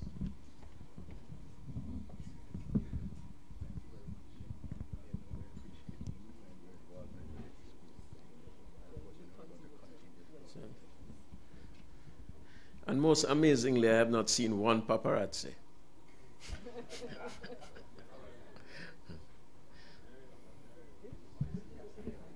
Okay, we'll do the photo op later. We may be in a little bit of a transition. The most honorable Prime Minister is on his way. I understand that I may have to disappear to do some protocol duties, so I'll ask William to deputize for me in the interim. But I'd also like to recognize Honorable Peter Bunting, who is deputizing for the leader of the opposition, Dr. Peter Phillips. Welcome. So, William, I'll invite you to do interim duties while I take care of some protocol issues. Thank you so much, Dr. McBean. Certainly, as you'll see from the agenda, page 11, we are now at the moment where we are going to be listening to the research presentation. This is titled Strategic Digital Leadership, Attitudes and Imperatives for Jamaican Businesses. And I'm very pleased to advise that we have two esteemed professionals who have done the research to make the presentation. Professor Evan Duggan, former Dean of the Faculty of Social Sciences, at UMona, and also former executive director of the Mona School of Business Management. And he's now a visiting professor, but because I'm very ULI-centric, I won't even say where. But also we have his co-researcher, Dr. Maurice McNaughton, who is the head of our Center of Excellence for IT-enabled solutions. So please join me in welcoming the researchers for the MSBM paper for MSBM RoundTable 2018.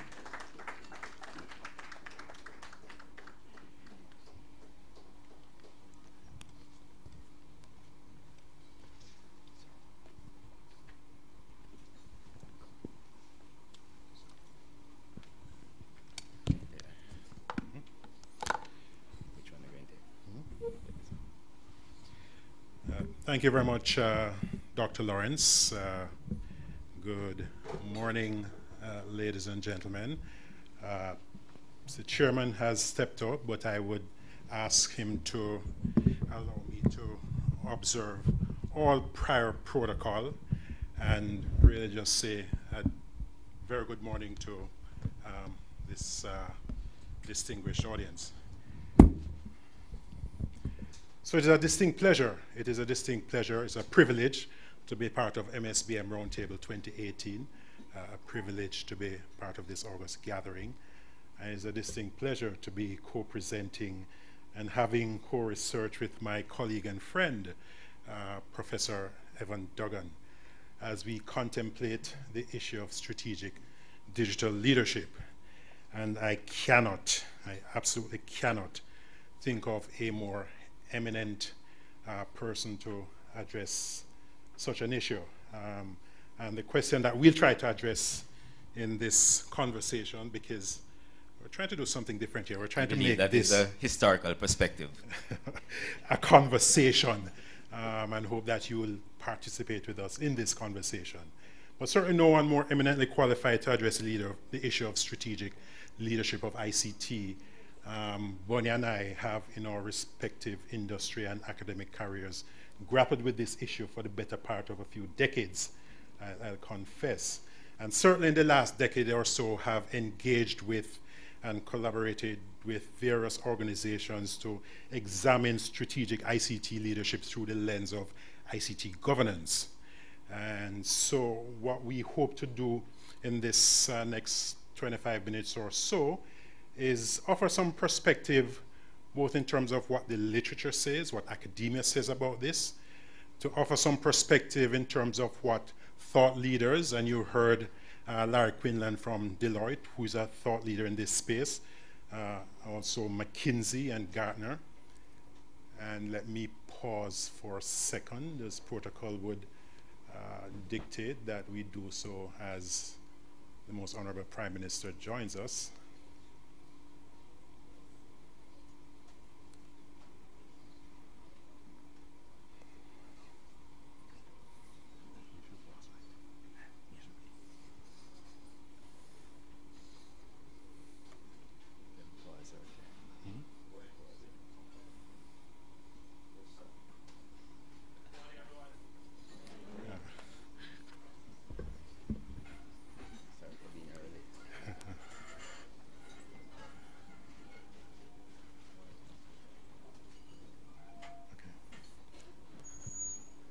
Thank you very much. So I pause to welcome the Most Honorable Sir Andrew Holness, Prime Minister of Jamaica.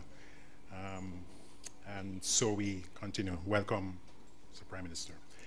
Right, so we myself and Bonnie will contemplate this issue from these three different perspectives. And essentially what we'll do here is have a conversation which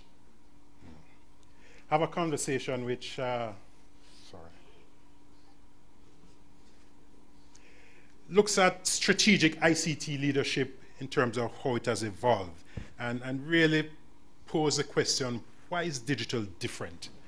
We'll talk a little bit about some of the disruptive technologies, and you've heard about some of that from Larry Quinlan earlier. And the whole idea of going digital, what does this mean? It's quite different from, as Larry said, doing digital, going digital, being digital. We'll talk about that as a strategic imperative. And then we had the opportunity to engage with some of your organizations to get your own perspective on what going digital means to you. So we'll talk about that a little bit and offer.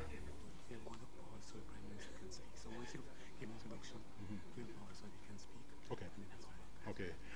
And then finally, we'll offer some insights, some prescriptions about what you might want to think about as you formulate a strategic digital agenda. So that is the essence of what we hope to have as a conversation. It is ongoing research, and I think... Well, let me just say that this is such an enormously important subject area. I don't know how we're going to manage it in the short time. I suspect I have to engage in some role reversal with many of my students and be able to, to present the most important subject area in a half-a-page essay. So that is what you'll get today. I understand that we must allow our Prime Minister. We want to hear him, and we'll resume in a short while.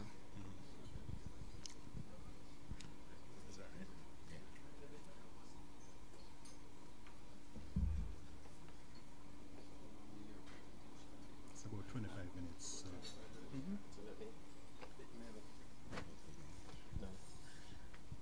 Sorry. So the Prime Minister has told me he has until 10:30 with us, Prime Minister.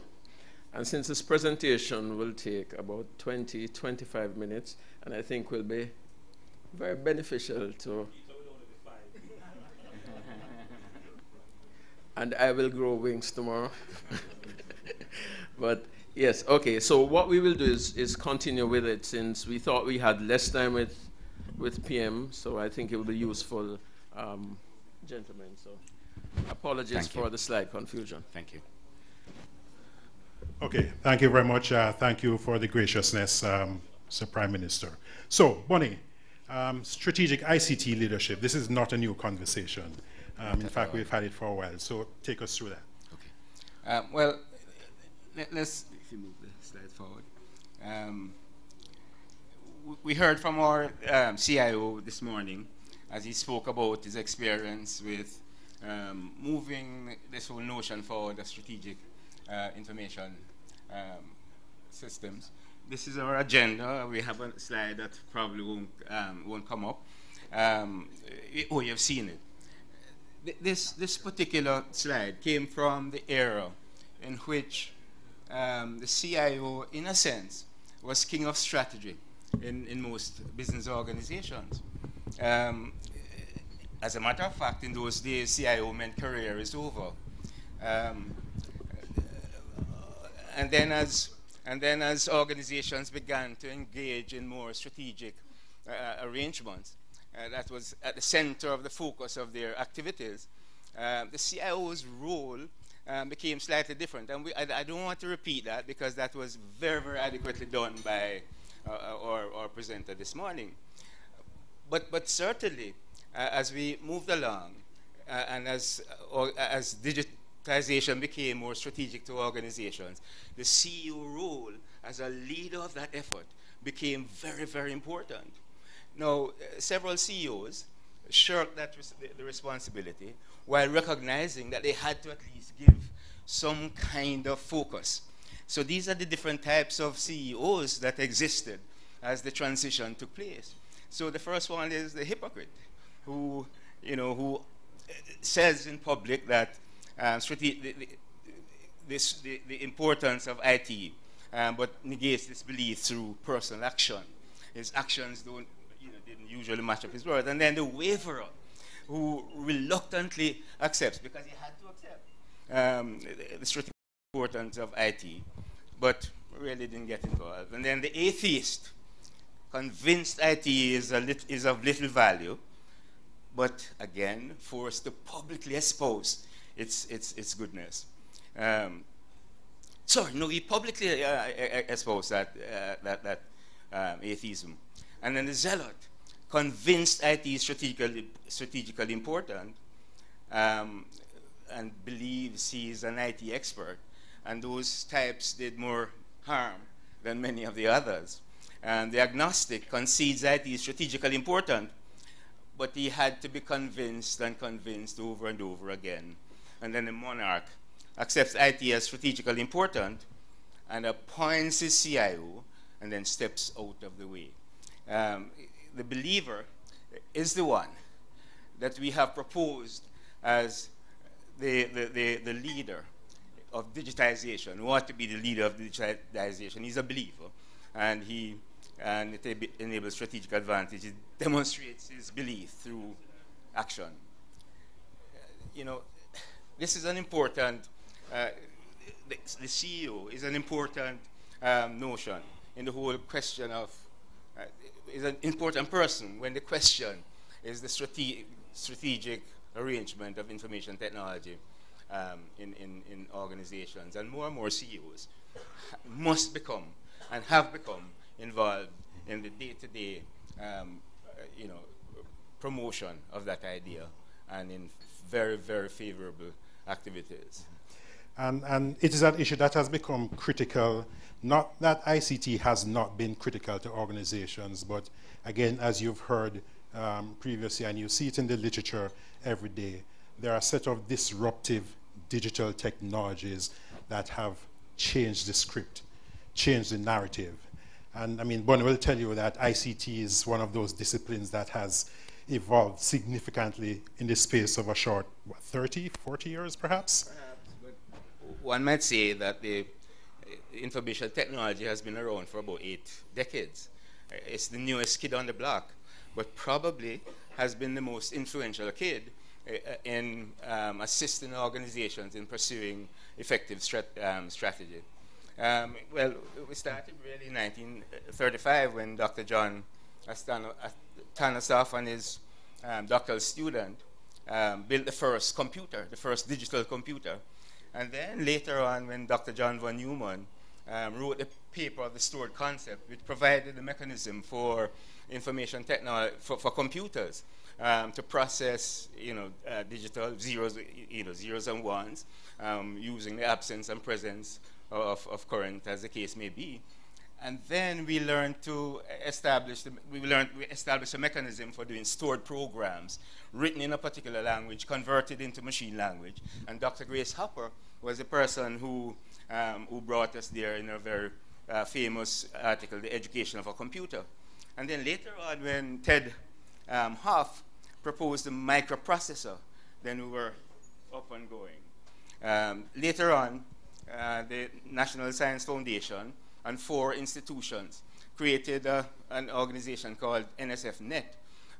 The ostensible reason of doing digital research, the real reason was to try to provide a computer that could withstand the ravages of war. And then that effort grew mightily for a long time until 150 schools became involved. And when the commercial world tried to abort, to use the benefits provided by this group, then the NSF withdrew its computers, and a new effort started, which then became the internet. And then later on, Tim Berners-Lee came up with the World Wide Web, and we know how that was a game changer. And then the digital economy. So, yeah, so for all the significance of these things, the internet, the web, it is a set of transformational digital technologies that we really now see as being incredibly disruptive. Guys, this doesn't seem to be working. And again, you've heard about some of these technologies. Brian? You've heard about some of these technologies. So cloud computing. This is more than just doing computing at in a less expensive way. It really is about giving businesses access to a set of computing and storage technologies that create a kind of agility. Are you going to help me with this, Brian? Yeah.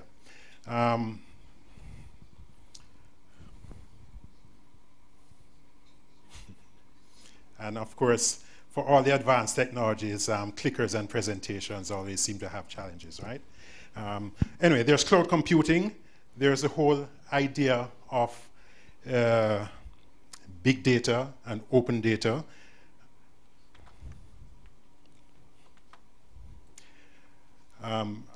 Incredibly disruptive, and I mean data, we speak about data as being the new oil.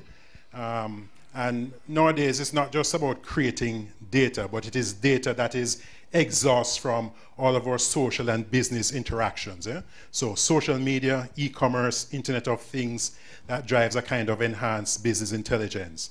And then advanced analytics and advanced intelligence.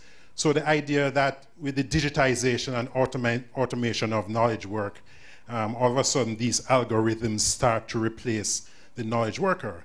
And advanced robotics and autonomous systems are not as far ahead as we think. And then, of course, nowadays we are hearing about, us chatting with Livingston about blockchain and the kinds of applications which go beyond just simply digital currency, but it's about a new form of way in which we register and transfer information and assets. So applications in smart contracts, securities, healthcare, and global payment systems, those are some of the opportunities that are presenting themselves. So these are the disruptive technologies that are fundamentally making it an imperative for organizations to consider the idea of going digital. We suggest that it has become a strategic imperative. Thank you. So what does going digital mean?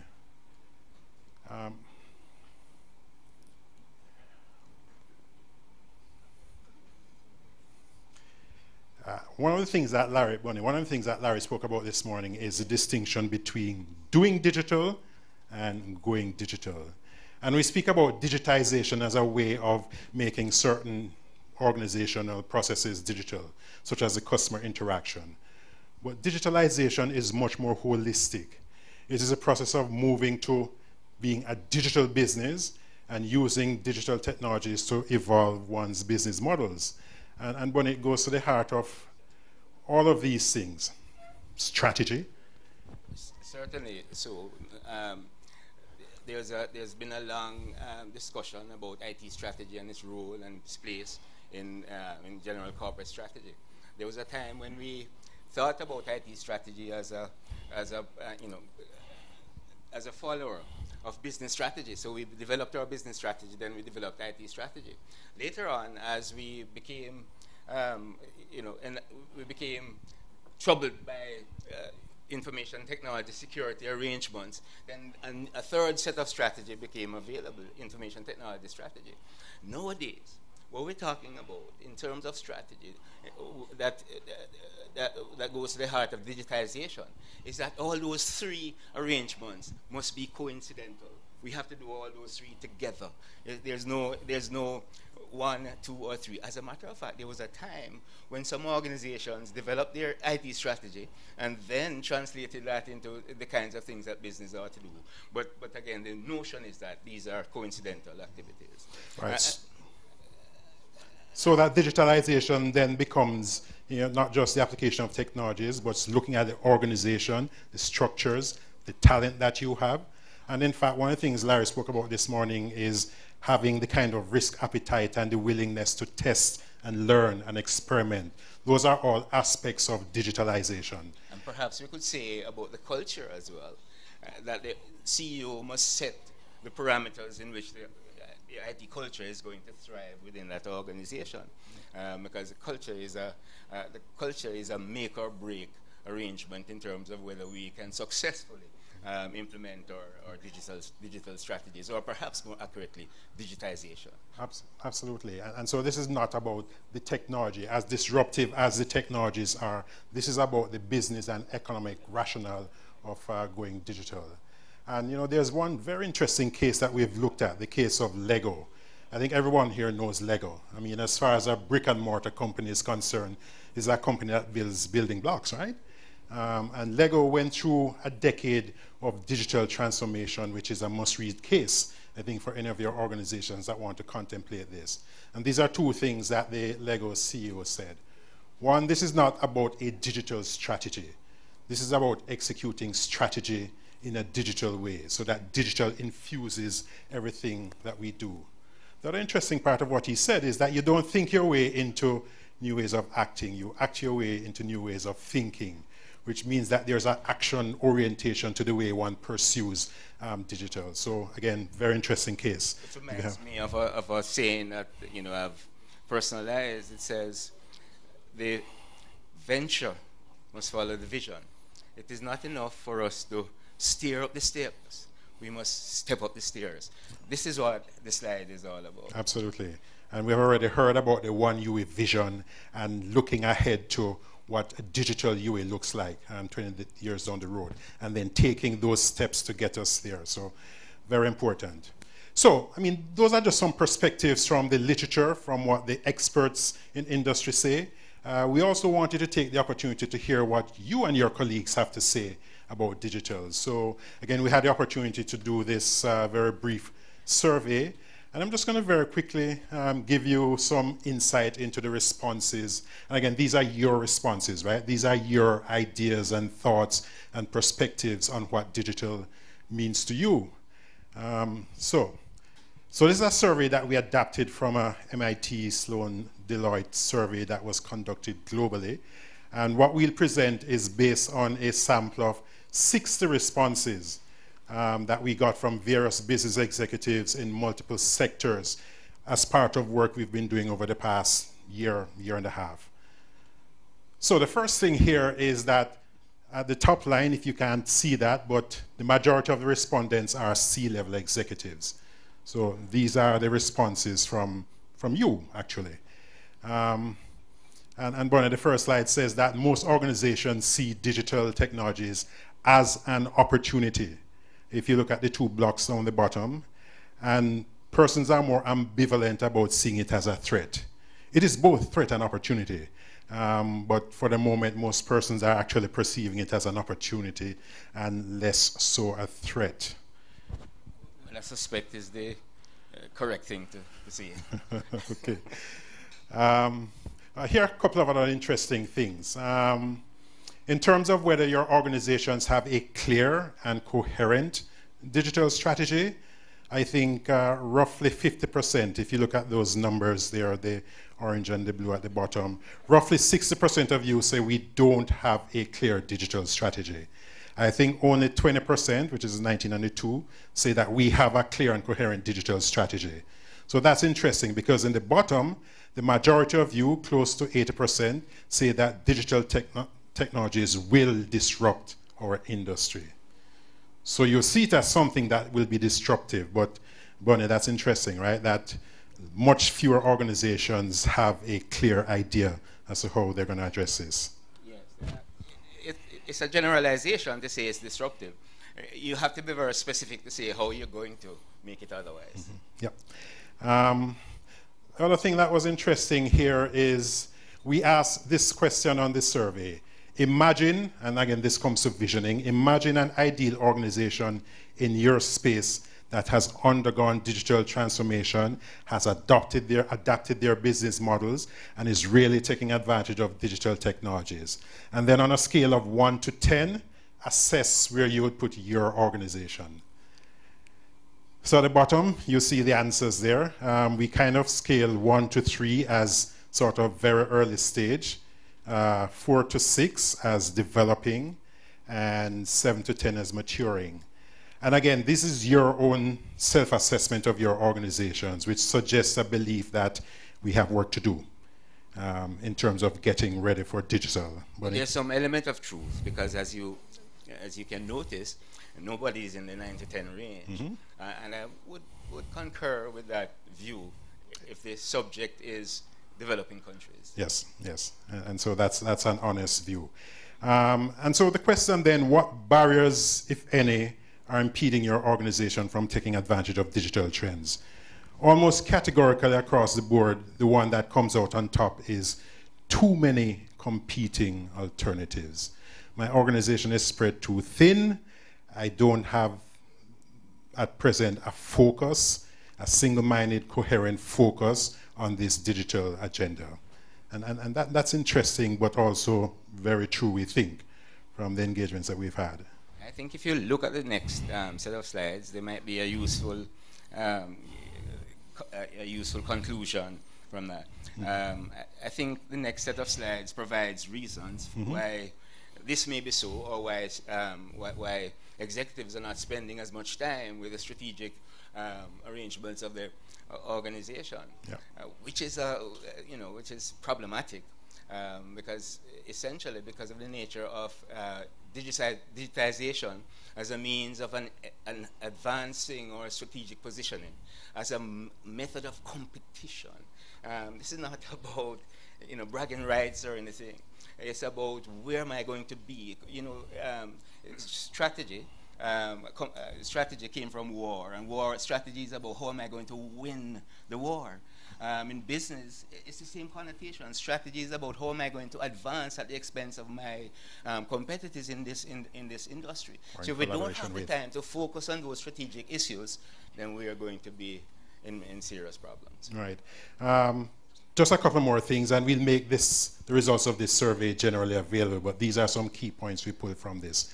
So which skills or abilities are most lacking in your organization? In other words, we said earlier that part of going digital is about getting the right talent and the right cultural orientation in the organization. The ability to manage or work in distributed, digitally savvy teams, flexibility, willingness to experiment and take risks. So those are our leadership issues. Leaders have to create that culture of experimentation and willingness to take risks. And again, in terms of the responses, those are coming out as the two top issues in terms of the challenges in the organization. Finally, we asked some qualitative earlier. Imagine a digital future and work backwards. You have to foresight this. You have to imagine in 10 years' time, what would I look like as a completely digital organization? And then what are the steps that we need to do to architect that digital ecosystem? Kind of what 1U is doing. So, very important. Let's jump to step 3. Activist, visible leadership of the digital transformation. So digitization can be done at a functional level in marketing, in customer services, in IT. Digitalization is a fundamental leadership issue and needs visible leadership at the highest level. The other two are interesting. Bonnie, mobile and mobility. Mobile is one of those technologies that's driving this digital agenda. And a lot of times we think about mobile as a mobile phone. We have to think about the mobile phone as an enabler of mobility. The fact that your customers can be anywhere and you can reach them and deliver a service anywhere, anytime. So the essence of mobility is what you have to think about. And then the fifth one is as important. It was one of the things that came out strongly in the Lego case. Find ways in which your business models can combine the physical and the digital. If you have physical branch offices and you can combine that with a digital experience for the customers who come in there, that is extremely powerful. Any of you who had kids in the past 5 years that got involved in this Pokemon Go thing will understand what I mean, right? Things like augmented reality are ways of combining the physical with the digital in retail and in customer services, a very powerful combination. And as we were talking in preparation for this, it is not enough to say that we operate in an environment in which the digitalization, which is different from digitization.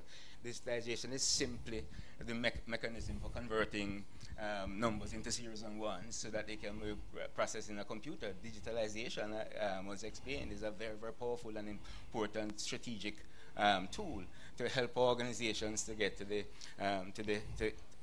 next level. Absolutely. So finally, in wrapping up, maybe we're being wrapped up.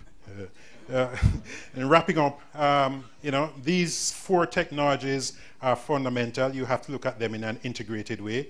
So social, anyone who believes that social media is not a powerful disruptor, just look at what it has done to a political institution north of us that we thought was the bastion of constitutional robustness, to understand the impact that social can have.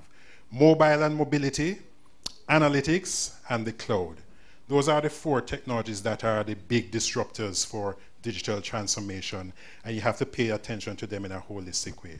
Finally, Bonnie, these 4 things have to be part of the strategic footprint for digital. I suspect we have exhausted our discussion of strategy, and this is well known to everyone here. We have to establish a culture, a way of thinking, a way of behaving that lives, the notions that information technology is a mechanism for advancing or for helping us to advance from our current lot, whatever that may be. And then we have to establish the capabilities. We have to deliberately establish the capabilities. In our time, when we just started our information technology careers, many of us had acumen, many of us had useful knowledge, and then we were pushed in the forefront to do some stuff.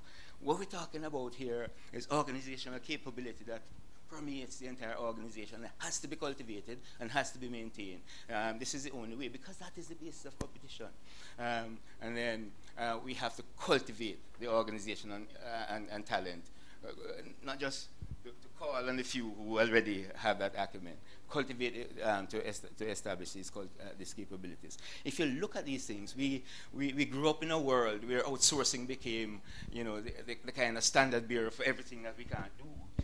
These are capabilities that these are arrangements that we must establish for ourselves. The only thing that we could probably outsource among this group is capabilities. If there are some capabilities that would then mesh with the capability that we have from somewhere else, we could outsource it. But these are things that we must cultivate and grow within the organization. All right, closing slide. This is a strategic imperative. I like this expression from Wilson as far back as 1998. And it is even truer today than it was then. We're drowning in information while starving for wisdom. The world, as we know it, will be run by what he calls synthesizers.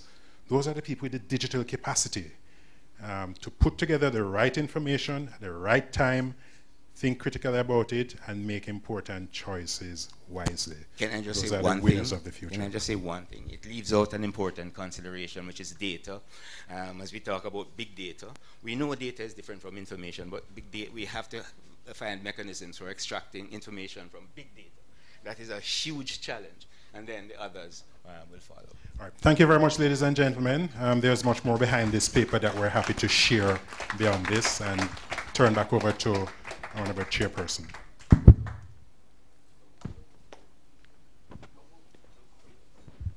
Okay, thank you for that excellent piece of research from Professor Duggan and Dr. McNaughton. I'm going to manage time militarily from now on, so if we can have 2 questions. Questions, please, not comments, not soliloquies, not sermons, not preaching. So questions are asked in 20 seconds. So who's first up with their 20-second question? Professor Ying. Yes. I'll do like the VC and multiply my 20 seconds. I'm just reading a paper from the IDB about disruptive technologies and implications for the Caribbean. And I'll ask my questions in 2 ways. I'll quote 2 things I said and then ask Bonnie and Maurice to see if they can elaborate on it. The first point I made is that the digital economy is worth $11.5 trillion. And by 2025, it will be $23 trillion. The first question is, what thoughts you have for the business sector as to how we can tap into that market? The second question comes from another comment that they made in that paper, which is that because of the exponential nature of disruptive technologies, they have implications for growth in key sectors such as finance, energy, transportation, education, health and trade. What suggestion would you give to the PM about these before he comes up to speak? Let me take the first one, Nev. I have a bee in my bonnet because when I was a developing professional, we misread where technology was going, and we dismantled our mainframe environments for, in some cases, a set of personal computers. Some were connected and some were not.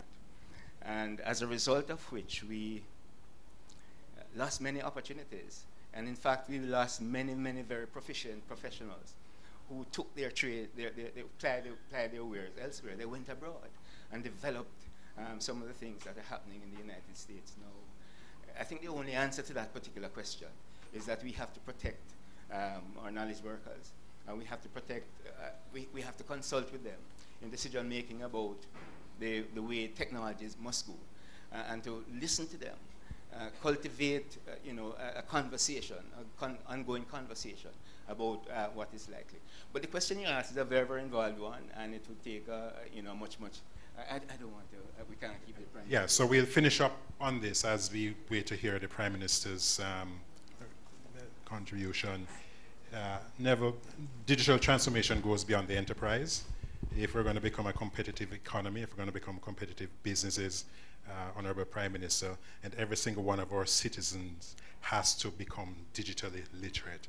And that is a broad-based program that goes to primary education, education through communities, and at the highest level, our responsibility as a tertiary institution. We have to have digitally savvy and literate citizens if we're going to be a competitive economy in the digital world. So,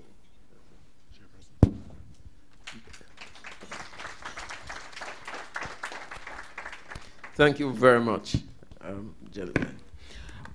So just to, and we'll roll through the agenda. Up next we will have a presentation by Professor Anthony Clayton. Then representing the leader of the opposition will be Honorable Peter Bunting. And then we will have our keynote address by the Most Honorable Andrew Ones. So I've already spoken to the next two speakers, and they've assured me they'll be effective but brief to allow for the Honorable Prime Minister to meet his schedules. Thank you.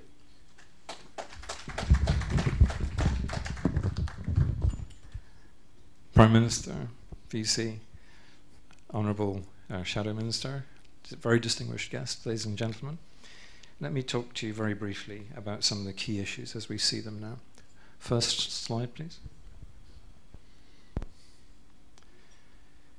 We've been talking about the transition to a digital society. That is a critical strand, but it is still only one strand in the fourth industrial revolution, which has already been mentioned today. Here we're talking about the integration of a number of different key areas of critical research in AI, robotics, nanotechnology, 3D printing, bioinformatics, and so on. And you can't really anticipate the shape of the future until you know a little bit about all of these, and also in particular look at the synergies and crossovers between what's happening. But it is very clear that this is already, the revolution is already on us. It's already driving a transformation of our social and economic systems that is happening at roughly 3,000 times the impact of the first industrial revolution, mainly because we're seeing transformations in so many fundamental areas of science and technology, and because it's happening so fast. Next, one click, please. One of the implications, and this is really quite something we have to think about as an educational institution, is that it means that most existing forms of employment could disappear over the next 20 to 30 years. Let me show you why. Next slide, please. This report came out in 2013, caused a certain amount of shock. It pointed out that almost half of the current forms of employment in the United States could actually be done better, faster, more cheaply, more reliably by computers.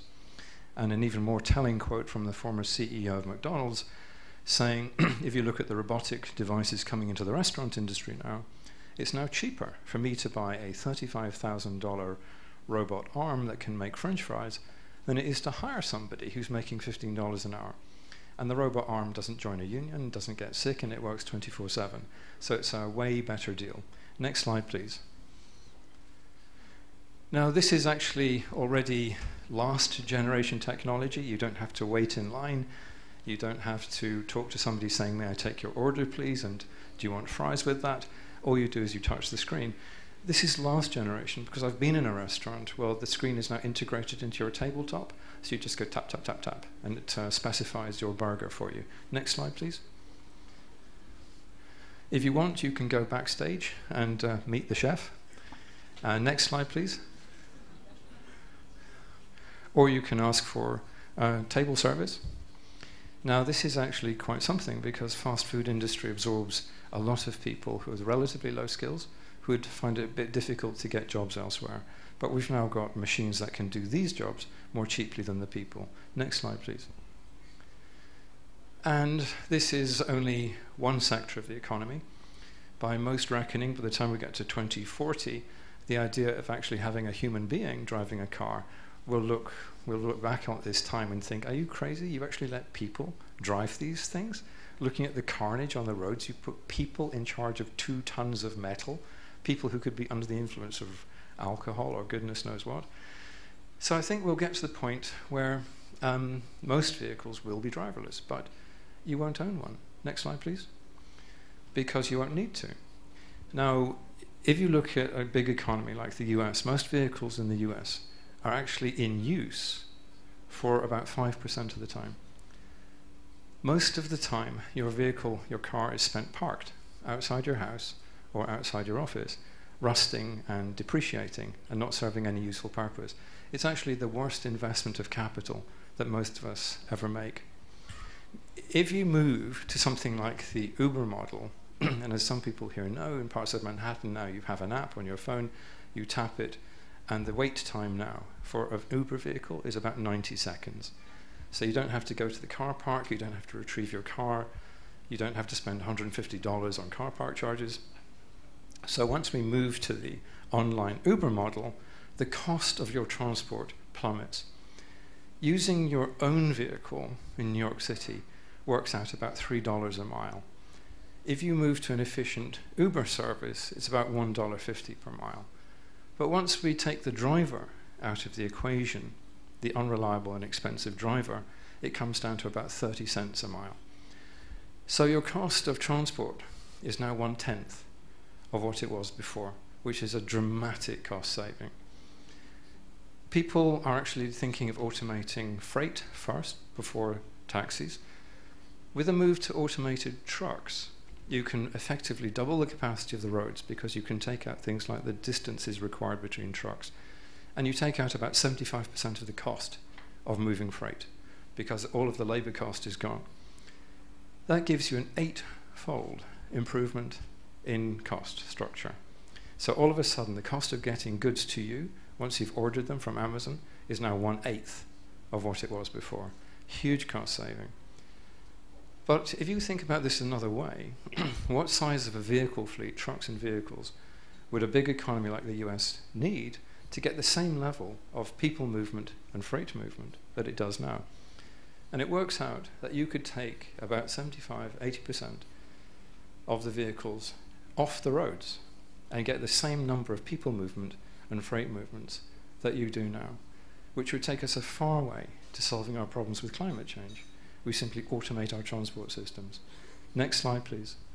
Oh, and of course, we can probably save something like 90% of the deaths on the roads, which are attributable to human error.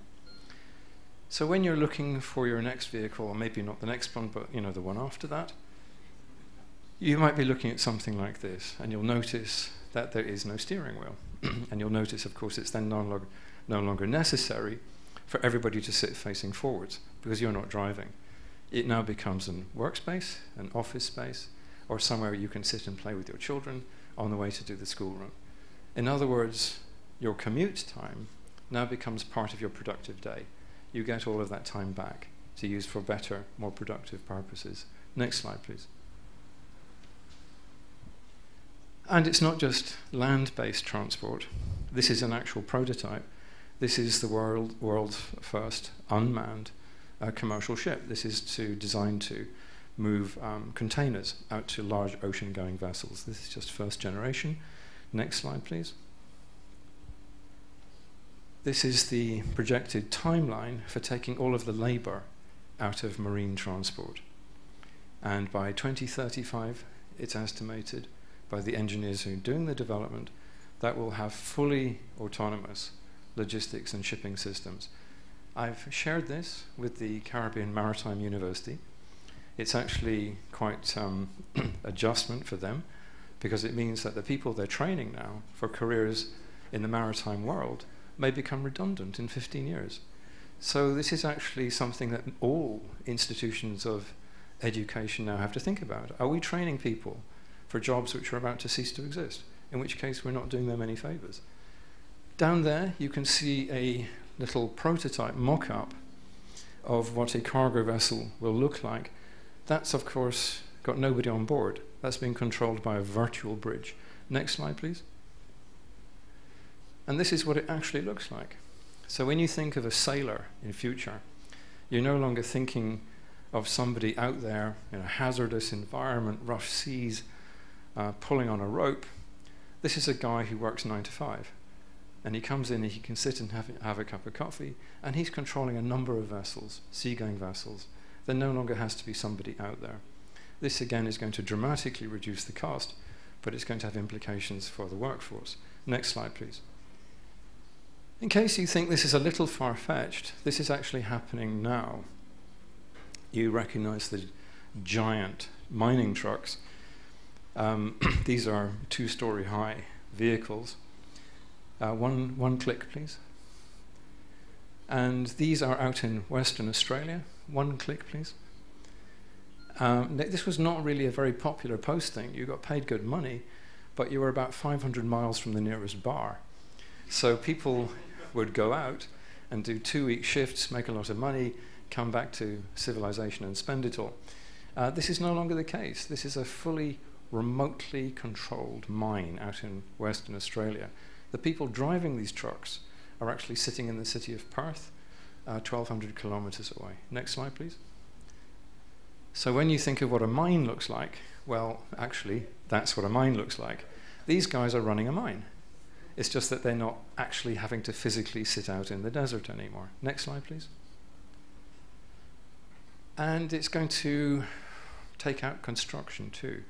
Now, this is something we have to think about seriously, because construction is one of the biggest generators of employment. These are 3D printed buildings. This is a Chinese company called Winsun. These are large. Flowing through this blood vessel is like dealing with leukemia, where the cancer is in your blood. What we're having to do now is a much more difficult task, which is pick out the bad things without killing the good things, because the good things are also not only keeping you alive, but they're the key to your future. So the task facing regulators is now infinitely harder than it used to be. One click, please. But I can give you some indication as to what we believe is the direction that we need to go in. First, that everything we do has to be geared towards actually supporting the national transition to a digital society and digital economy, which means that we have to have regard to making sure that everybody can access good media services, and increasingly what people need is seamless access to very diverse content across multiple platforms. It's become technology agnostic. We're no longer concerned with how it gets to you. What we're concerned with is what gets to you. One click, please. So our task now has to be, our regulatory philosophy has to be rethought. Now it's about doing 2 things: facilitating the good things and trying to prevent the bad things. Next click. So we have to think about, how do we actually detect the abuses? How are we going to pick up on things like terrorist recruitment through social media? How are we going to pick up on a large-scale, systematic, organized attempt from outside the country to interfere in domestic politics? How do we ensure that people's data security and legitimate privacy are not compromised? Because if we can't do that, we will not make a successful transition to a digital economy. How do we make sure that people can have absolute confidence in the information sources and systems that we have in this country? So where this leads us is to the conclusion that we really need to rethink our regulatory philosophy and strategy. We need to have a modern policy, legal and regulatory framework. Our approach to regulation has got to be lean, has to be low cost. We cannot get in the way. We don't want to have a chilling effect on the development of a cyber economy. very transparent, efficient, and effective. It has to be, and this is very clear now, all about content. It's not really about technology anymore. And we need to think of a sophisticated range of regulatory tools. In some cases, your best option is not to come in with a heavy hand and say, thou shalt not. Your best option is actually to educate people. In some cases, you may need to have legal recourse, or you may have to have economic tools, both sanctions and positive incentives. But ultimately, our best guarantee of success is to encourage the development of a more media and technology literate society.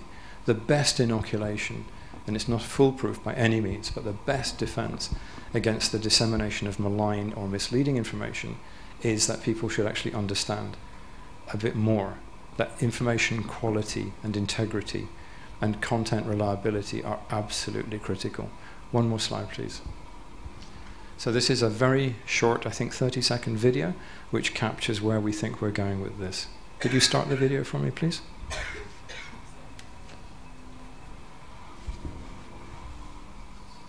Was there some sound with that?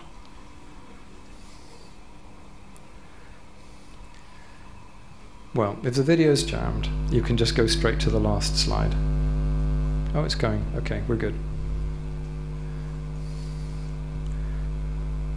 Okay, we have no sound. Let me paraphrase for you. These are people getting very excited about the potential of the digital economy and all the good things that it can do for you. Oh, we've lost it completely. Can you get it back, or is it dead? All right, well, because we're short of time, I'm just going to improvise this, okay? I won't try to act it out for you. But what it does at the end of the slide is it also talks about the risks and hazards. And on the Broadcasting Commission, we are doubling and redoubling our efforts on digital literacy. And we've got a couple of campaigns out there already. Mr. Cyber is back. No, it's okay, just stop it, it's not going to run.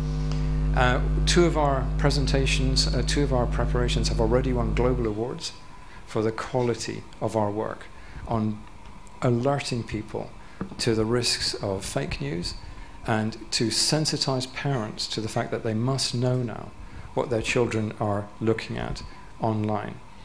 There are a lot of regulators around the world who've been in touch with us recently who are very excited by the work that we're doing in the Broadcasting Commission, that we're now actually seen as developing a genuine global leadership role, and a number of the conferences and standing institutions that bring together media regulators are now asking us to go to every one of these and talk about the work that we're doing here in Jamaica. Ladies and gentlemen, thank you very much.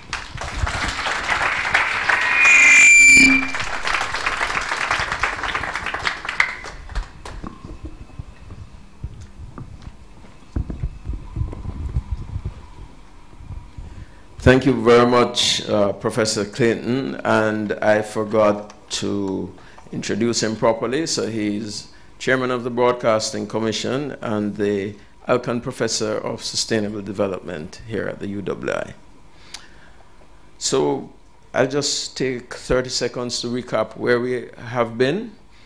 Larry Quinlan, I think, set the stage for digital strategic leadership and some of the challenges facing us and put it in the Caribbean context.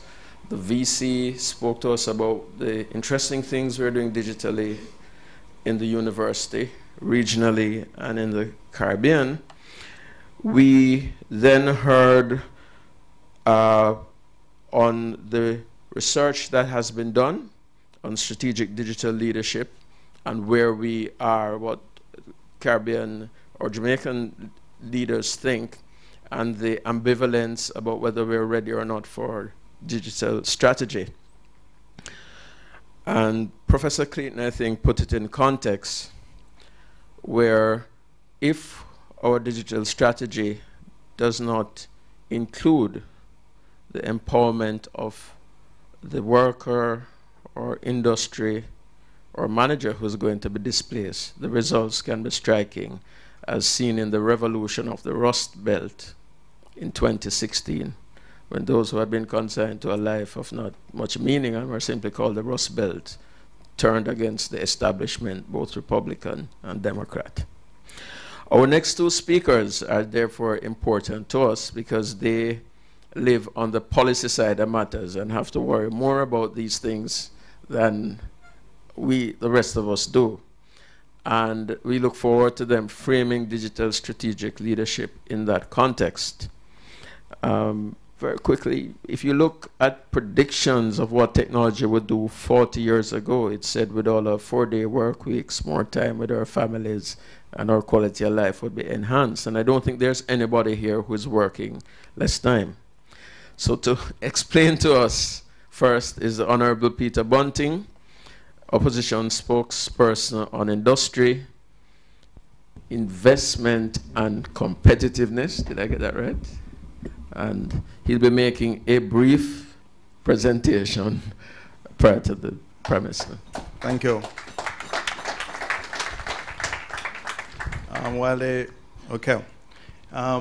Excellencies, ladies and gentlemen, I just want to let you know I offered to allow the Prime Minister to go ahead of me, but he wouldn't take any chances just in case I mentioned Petrojam or used car or something. But I assure you, Prime Minister, none of that this morning, none of that. I'm going to behave myself.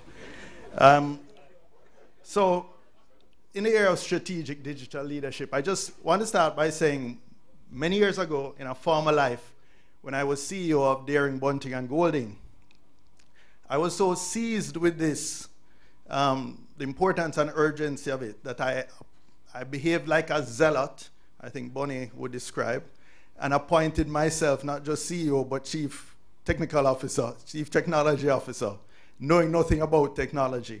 But really what I wanted to do was bring the weight of the CEO's office to the urgency of going digital in the financial sector. That was almost 20 years ago. Today, I want to look at and I'm taking a risk of running the slides from my phone and hope we don't have another transformer blowout to knock out the Wi-Fi. But today, I wanted us to spend the first minute recapping something I did in my sectoral debate presentation, essentially looking at why growth has eluded us in Jamaica. Then I want to look at some of the digital opportunities, and I hope I don't get some of the digitalization from the digitization. You know, I might use them incorrectly and interchangeably, and then look at some of the opportunities for growth and profit. So when we look at growth, and as I said, one of the chances I'm taking, I'm going to ask my assistant to take over. When we look at growth, we see that real GDP growth in Jamaica since the 60s has been just about 1.5%. And when you look at why that has happened, what you see is that, what you see is that we have not been making very good use of our capital and labor. Our total factor productivity is low and falling relative to other small economies such as ours. And for the non-economists like myself, total factor productivity is really talking about the level of innovation and use of technology and things like that to make your use of capital and labor efficient. So in some countries, particularly in developed countries like Germany, your MSME sector largely consists of highly innovative and productive firms, many of which are world leaders in their field. Contrast that with Jamaica, where the majority of our MSMEs or entrepreneurs are necessity-based entrepreneurs. Somebody who was made redundant and used the redundancy to buy a taxi, not trying to create the next Uber.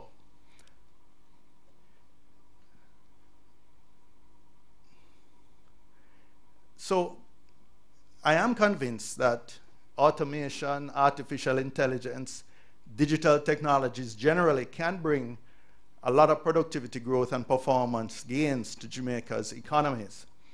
And when you look at the advantages to the first movers, the Apple, the Googles, the Amazons, the Facebooks, you see that the Jamaican companies that are the leaders in our space are going to get a tremendous advantage competitively. The new digital native players, of course, are the ones that design their whole business models around data and analytics, the processes, the strategies that make use of it. So we have Amazon, for example. It dominates retail without any stores. Amazon has 44% of the e-commerce business in the United States. We have fintechs now that are approaching the market valuation of Goldman Sachs and JP Morgan without having any branches. We have Netflix changing the media landscape without running any cable to a home. And we have Airbnb having more rooms than any hotel chain. But while tech reduces barriers in the sense that any group of young Jamaican software engineers can bootstrap out of a garage and try to create the next WhatsApp or Facebook, there are also something called network effects, which gives a formidable market advantage to those who are already established. So the Googles, the Facebooks, etc., they dominate their space, and it's very hard because of the network effects for anybody else to come in. Particularly in these areas, these free service areas, where the customer themselves is the product. You know, you're getting it free because you are the product. Giving your information to advertisers, to marketers, is what this company's business model is based on. So Facebook, Twitter, LinkedIn are based around that model. Slide.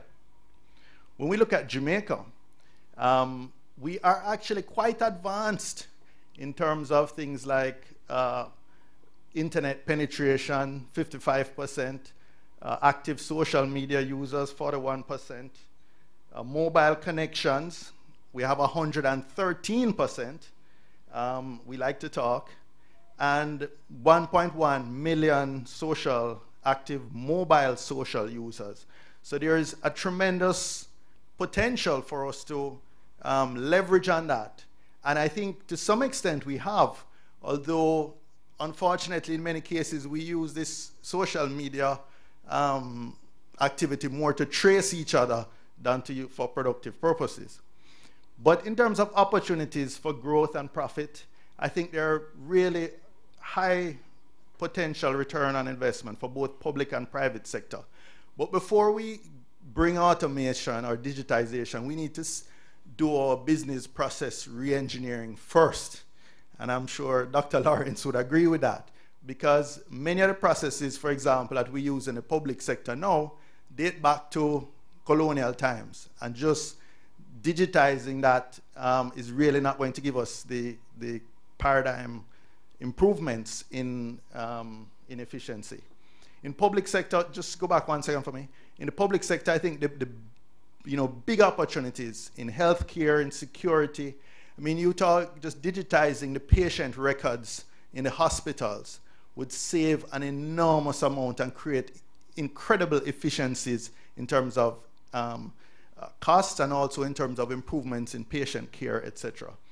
And in the private sector, manufacturing, agriculture, and retail are the obvious opportunities. The Prime Minister and I were at the launch of this bottling line at Red Stripe last December. 500,000 bottles per day can be filled and created, yet only 8 persons on a shift. I'm now told, Prime Minister, by the managing director of SM Jalil in Trinidad, that this is already a generation behind, that they've moved ahead to the next generation, which is virtual reality in terms of how it is operated. Sort of like the Rio Tinto mine. In agriculture, I've represented 2 rural constituencies in agriculture, one in South Clarendon, or large agricultural base, one in South Clarendon and one in the hills of Manchester. And in our agriculture is still predominantly fork and hoe and machete based agriculture. We're just starting to introduce this now. So the potential for protected farming that brings all kind of technology to bear is enormous. Look at Holland, where over the last 15 years, they have doubled the output. They're the second largest exporter of food in the world. Although it's a relatively tiny country, they've doubled their output while halving their input. And that is all through the use of technology. Of course, it may not be all good. For example, in the BPO, if we don't upskill the kind of accounts we have, then we're going to lose a lot of jobs to artificial intelligence. Some of you may have seen this clip before. To be seated. For when, tomorrow or weekday? Or What you're going to hear is the Google Assistant actually calling to schedule the appointment for you. See, how may I help you? Hi, I'd like to reserve a table for Wednesday the 7th. For 7 people? It's for 4 people. 4 people? When? Next Wednesday at 6 p.m. Oh, actually, we reserve for like upper 5 people. For 4 people, you can come. How long is the wait usually to be seated? For when, tomorrow or weekday or? For next Wednesday, the 7th. Oh no, it's not too busy. You can come for 4 people, okay? Oh, I gotcha. Thanks. Bye bye. The amazing thing is the assistant can actually understand the nuances of conversation. We've been working on this technology for many years. It's called Google Duplex. It brings together all our investments over the years in natural language understanding, deep learning, text-to-speech. So there is where technology is going to be a threat to our BPO sector, which has been growing and employing tens of thousands of persons. Could you just give me back the last slide after the video, please? Thank you. Or last couple slides. So what's the implications for education and training? First of all, we have to digitize our education delivery. We have, and I just contrast two things, which not being really critical, but just saying two approaches. We've been doing a tablets in schools program, which has been distributing tablets and is fairly good in familiarizing kids and exposing them to technology. But my daughter, years ago, used to go to AISK, and they really integrated technology into the whole methods of teaching and learning. And because they were, probably catering to diplomatic kids who were in and out for a year or two, they focused not on a curriculum, but on teaching kids how to learn. And it's amazing how they integrated that into the whole delivery. In terms of the workforce, the adult workforce now, what we're really faced with is we don't have any choice. It's continuous learning, upgrading, reskilling, as it's called. And not just Mona School of Business in terms of providing leadership, but HEART, CMU, because we see that persons who either just are bringing manual labor to the table or basic math and English are really going to be replaced by robots and by artificial intelligence. So, but the first thing is the mindset for change. You need to bring a strategic digital leadership mindset. And Prime Minister, if you don't mind me sharing, one of the things that always frustrated me for the 4+ years I was in cabinet was the inefficiency. Every week, these little red boxes dispatched from the cabinet office, exactly as it was done in Norman Manley's time, all over Kingston to every different ministry where a cabinet minister is located. The secretaries then pack and sort and file and number, and then, especially for ministers like me who had rural constituencies, they had to then send it with a policeman in the cabinet bag. And this is done every week, killing, hundreds of man-hours, instead of just, emailing an encrypted file, password protected. Every cabinet minister gets at the same time and can open it and save all these trees. So, Prime Minister, over to you to bring this new mindset to this problem. Thank you.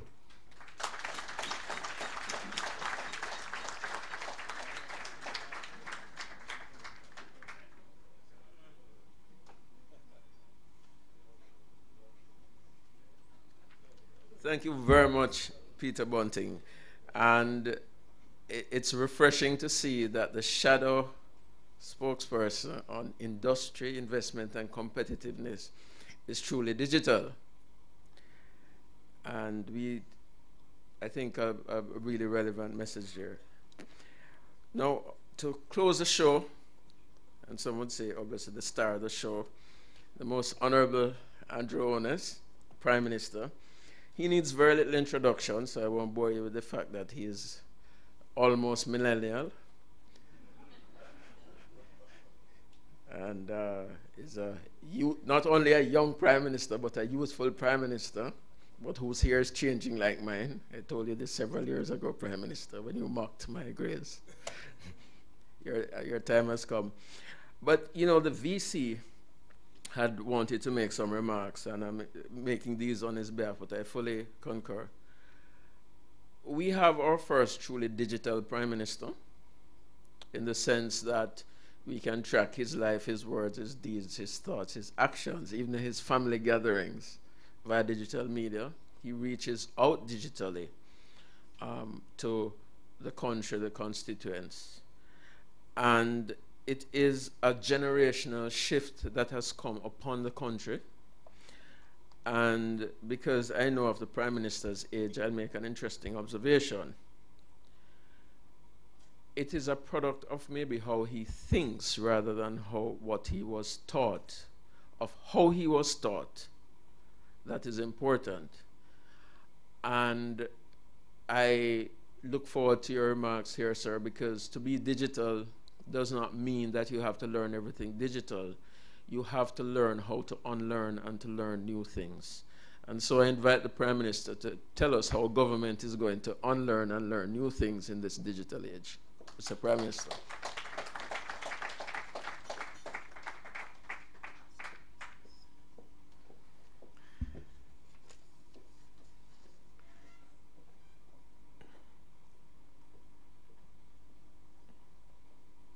Firstly, let me say how pleased I am to be invited to speak at this event. I was sharing with Professor Beckles that some time ago, maybe 8 years ago, I shared a thought with Professor Ying that I wanted to become a student of Mona Business School. In fact, I was contemplating doing a PhD in education management, because at that time I was in the Ministry of Education. And it was we were going through the process of transformation. And it was very complex, very interesting. But we saw where business process re-engineering could actually deliver significant benefits to the education system. And I thought it would have made a very good thesis in management. But Professor Ying did not think so. I'm just joking. Professor Ying actually encouraged me. But I decided to pursue other areas. And I think you would agree that it hasn't turned out too badly. But in speaking with Professor Beckles, there is a way for the University of the West Indies to impact on leadership, because, as you have said, in the governance, you have to integrate technology.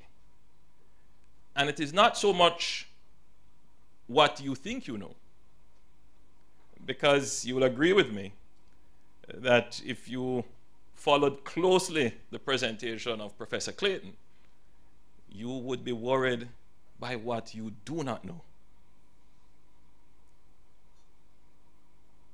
So institutions like our university, their job is to get knowledge, to get us information about what we do not know, and to have that information infused into the current decision-making process. So who knows, Professor Beckles, maybe I will send in my application to do some studies here with you.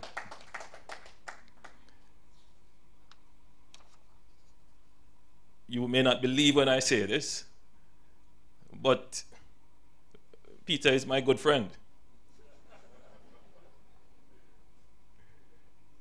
And we share similar thoughts on many things.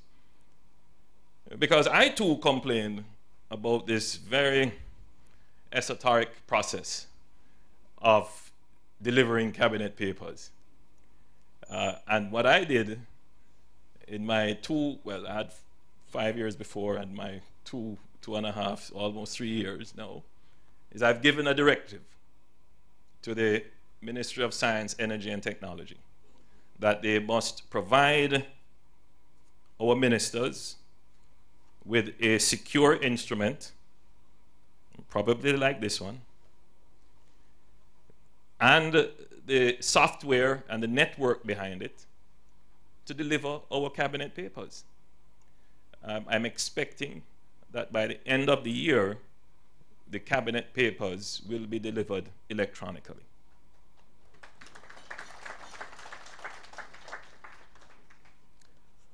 But that is just the start. Because my friend Peter will understand what I'm about to say. That you cannot digitize or digitalize passion, determination, risk-taking, leadership. Whatever it is that we're intending to transform, the determination to do it, whether it is the decision to do it, the effort to do it, and the energy to get it done, is absolutely important. And you have to do this even in spite of criticisms, even in spite of counter thoughts and counter processes. What am I saying? We all gathered here hail, praise, welcome the digital revolution. In fact, we have said digitalization is imminent and inevitable. It must happen. It makes no sense that we try to hide from it, so we should prepare for it. How do we prepare for this? Well, one of the first things that a government has to do in moving towards this digital world and preparing for the digital revolution is to ensure that every single citizen, every single person can participate in the digital world. Let me put it another way. The government has to ensure that every citizen can transact in a digital society. And the transaction has to be secure, as was mentioned in the presentation, in the research. We have to ensure security and integrity. We have to ensure transparency. And to do that, you also have to ensure identity. You see, if you look at what is being said about the digital world, that people can commute on the digital platform anonymously, and it is the anonymity that creates the challenge in the digital platform. Whether it is the anonymity behind fake news, whether it is the creation of botnets that can replicate and amplify falsehoods, or the anonymity behind cyber crimes. So if we're going to create a digital platform, and by nature, digital requires transparency. It requires a system of identity. Because a feature of the digital society is not just the speed of delivery of information, but it is also a means of increasing accountability. In fact, that is indeed the definition of the digital generation. If it is one thing you can say about the current generation of people existing now within the digital age, is that they have a greater demand for accountable systems. And they are able to do so because the digital platform gives them an instant vote. Because that is what Twitter and Facebook and Instagram, this is what it is. The ability to instantly give your vote on a matter. And that instantaneous delivery of a vote leads to accountability.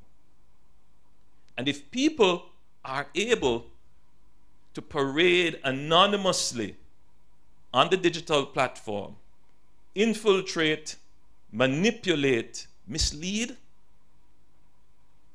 and deceive on that platform, then it disrupts the democracy of the digital system.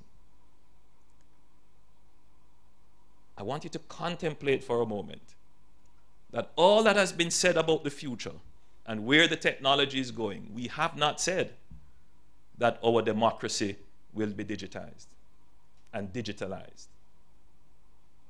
The truth is that within less than a decade, you probably will have more democracies going online. And that will just radically change everything. It certainly will change the way in which governments operate. Already, there are countries where this is done. Estonia is one example, where people vote online. That is the case. But the point I want to make is that the government is taking the very first steps towards preparing and creating the opportunities for Jamaicans to participate in this inevitable, imminent digital society. We have passed legislation to create a national identification system. That is, I would consider, my friend Peter, to be a good example of digital leadership. The determination, the effort, the energy to get it done in spite of. Because the very thing that you require and you ask of and you say it's important, one of the steps to get there is to build this platform. Now, there is obviously no unified position within the country on this matter, because there are some who believe that having a system of universal identity breaches privacy. I want to spend a few minutes to talk about this to business executives. Very important that we appreciate this point.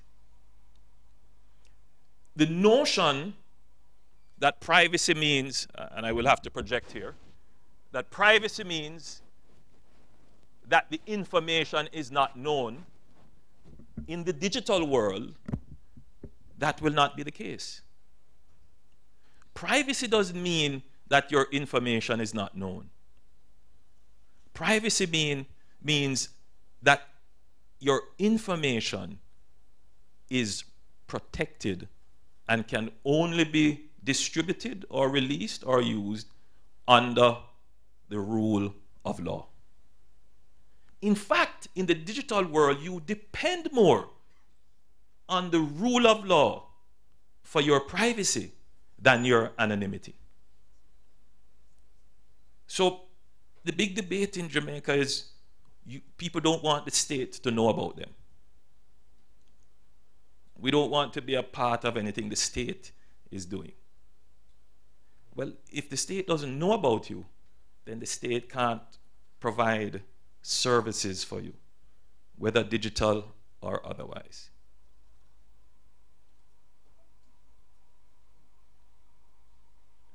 the state has an obligation to provide for all its citizens.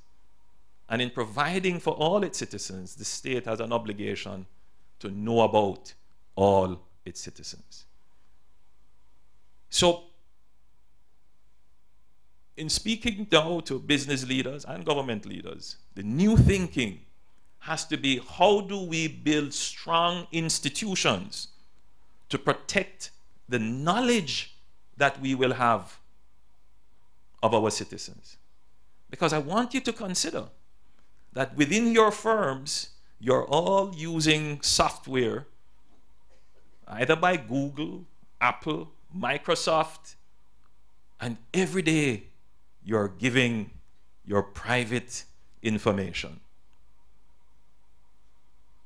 Sometimes the information needs to be given with distinct identity. And sometimes, most times, it doesn't. Very interesting clip by one of the founders of Google demonstrating, which was played by Peter earlier. Now, they were able to do this because they have information of billions of people all around the world that you provide to them knowingly or unknowingly by using their software. That's called big data, from which they have been able to analyze, see trends, develop algorithms to predict artificial intelligence that analyzes processes for deep learning to come up with products that serve the world. In your business efforts, you will now have to figure out, how do I protect the data? Because what you're really seeing here is that the technology is not the physical product. And that is another challenge that leaders have to deal with in their workplace. Technology is not computer. It's not the phone. It's not the car. Those are appliances. Those are products. The technology is the data and the knowledge you get from it. So if I were to give a keynote about strategic leadership in digital leadership in business, is that you now need to start gathering and protecting your data.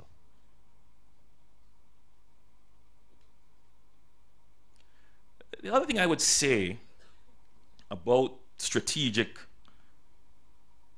leadership, and before I go to that point, let me just say that the government recognizes this. And yesterday we looked at our policy for record information management. The government is moving to protect its data. You would have already heard about the data protection law, which is before Parliament, and it's being debated.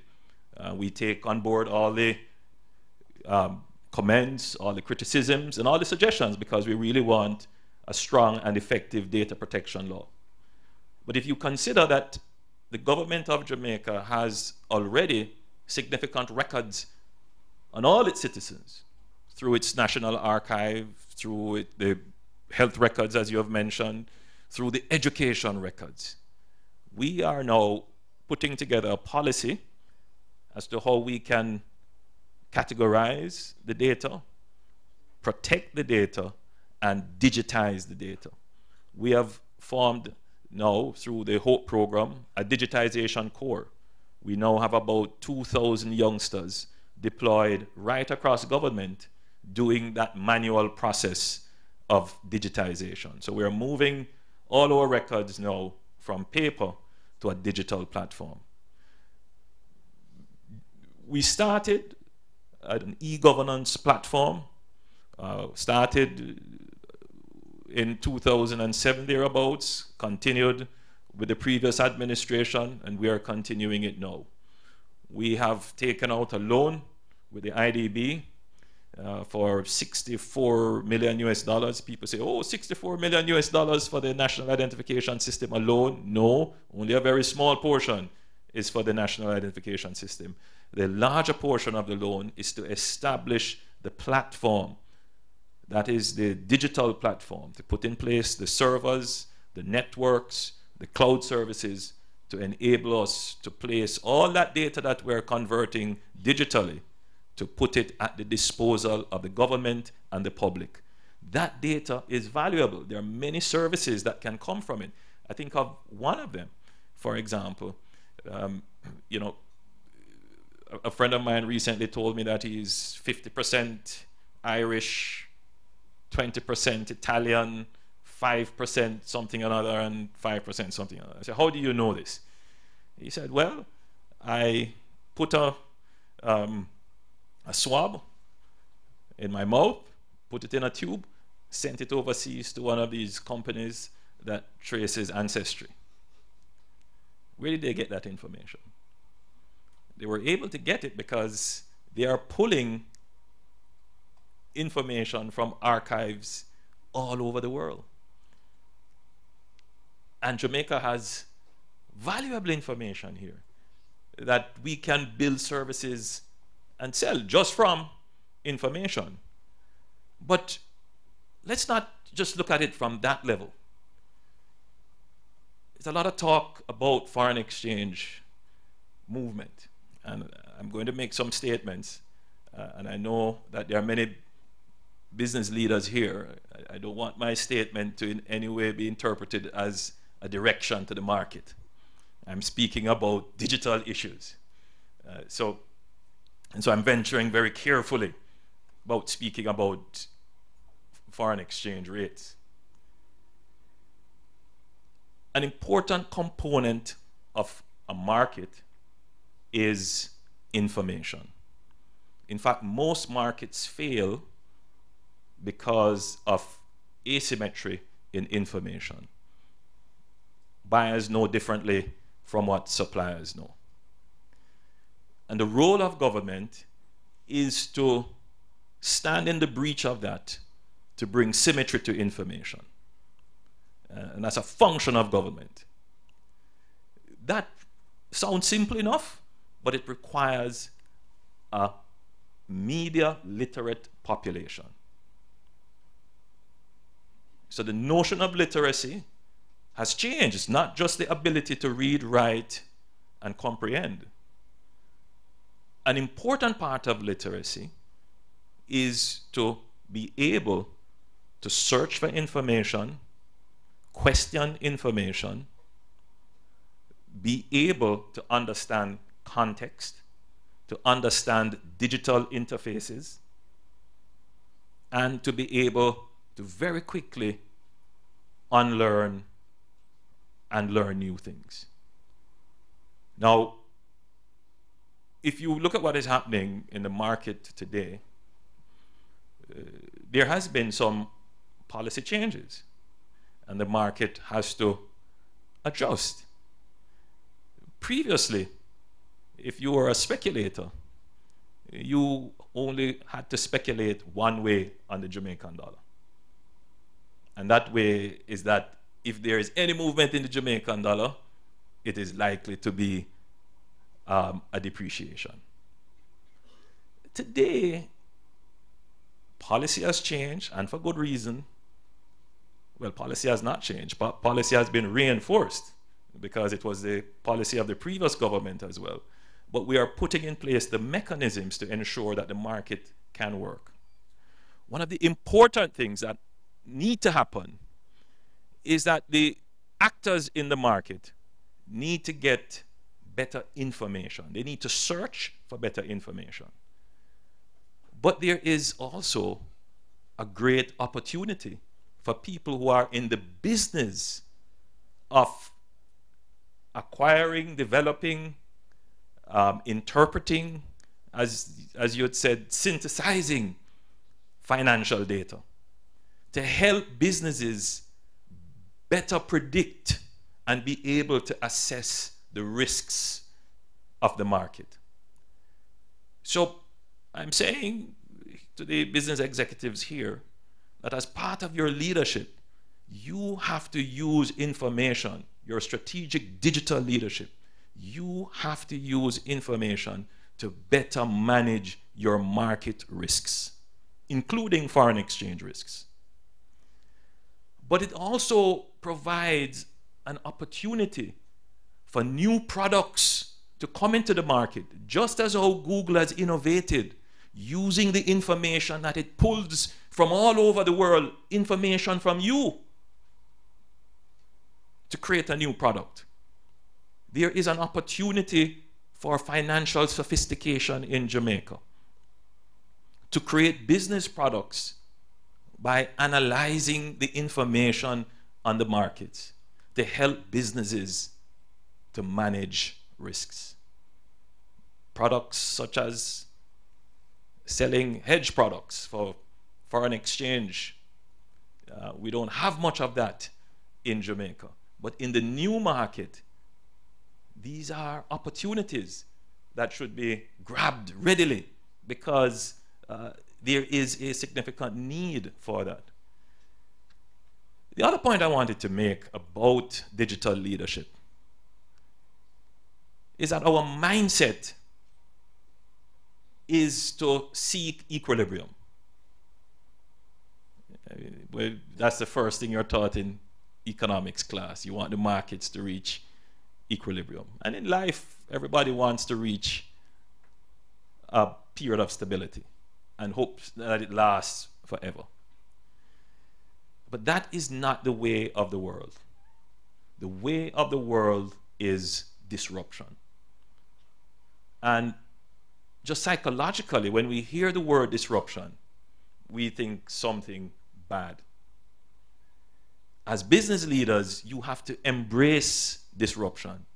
Disruption is something good. And if you're not embracing disruption, you will be disrupted and disturbed. So, you know, I'm certain Peter will know, and I definitely know, there is not a day that I wake up and there is not some disruption.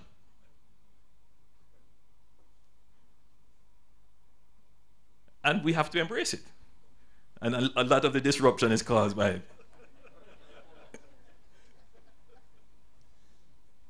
You have to embrace it. Because another word for disruption is innovation. And if you are being disrupted, that means you are not innovating. That's the reality. So if you're thinking about your strategic leadership, and it's true for government, it's true for business, somebody is going to find a new way of doing things that is going to make your life difficult. And if you are not embracing the new way, you will no longer exist. Just ask Kodak, and you could name hundreds of others. In fact, you know, I was contemplating putting in a new phone system. And I decided that there's no need anymore for fixed line phones. Everybody's using cell phones. I look at my sons and I'm watching TV. They are watching YouTube.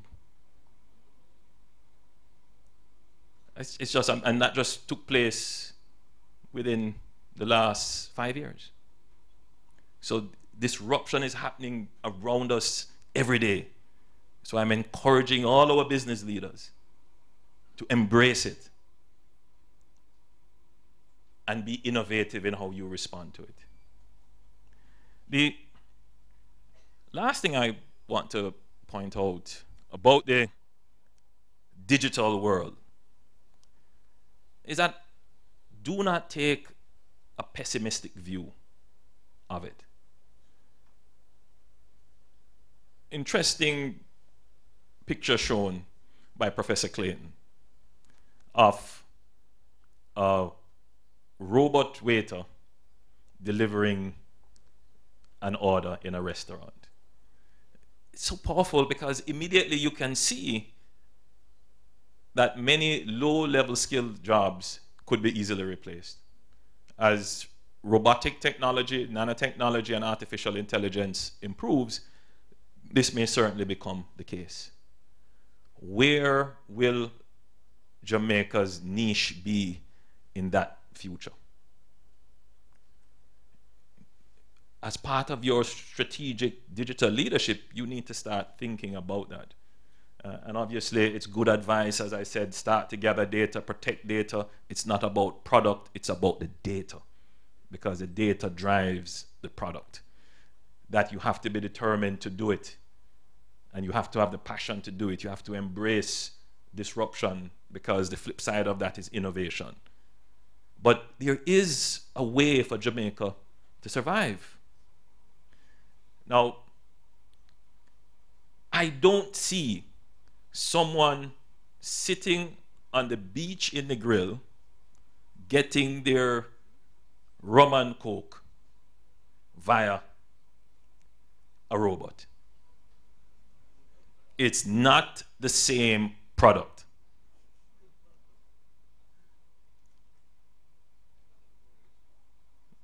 Agree with me? Then we have a problem. But the truth is, there are some services that can only be delivered personally. And the product that we have in Jamaica of tourism, of our brand, we should continue to develop that. But you must also remember that even though the product requires personalization, the generation that you're going to be serving 10 years, 20 years, 40 years, and now is a generation that does not only require sun, sea, and sand. They may not want a robot to deliver their service, but what they want is seamlessness. So Jamaica has to figure out how it will deliver its services in a seamless way. And that's what business executives here will have to do, especially those of you who are in the service industries.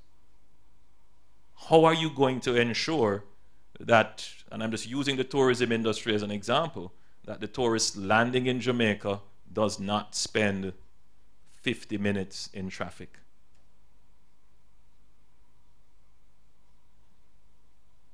You know, that's the consideration.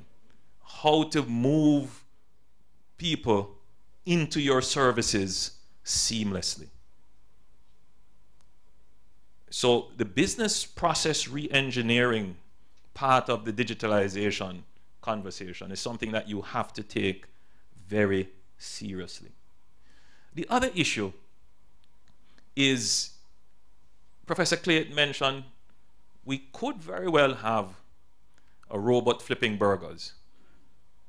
Because, and as a business executive said, we pay 35,000 US, but it will cost me less because the robot doesn't get sick, the robot does not join a union, and the robot definitely doesn't go on strike.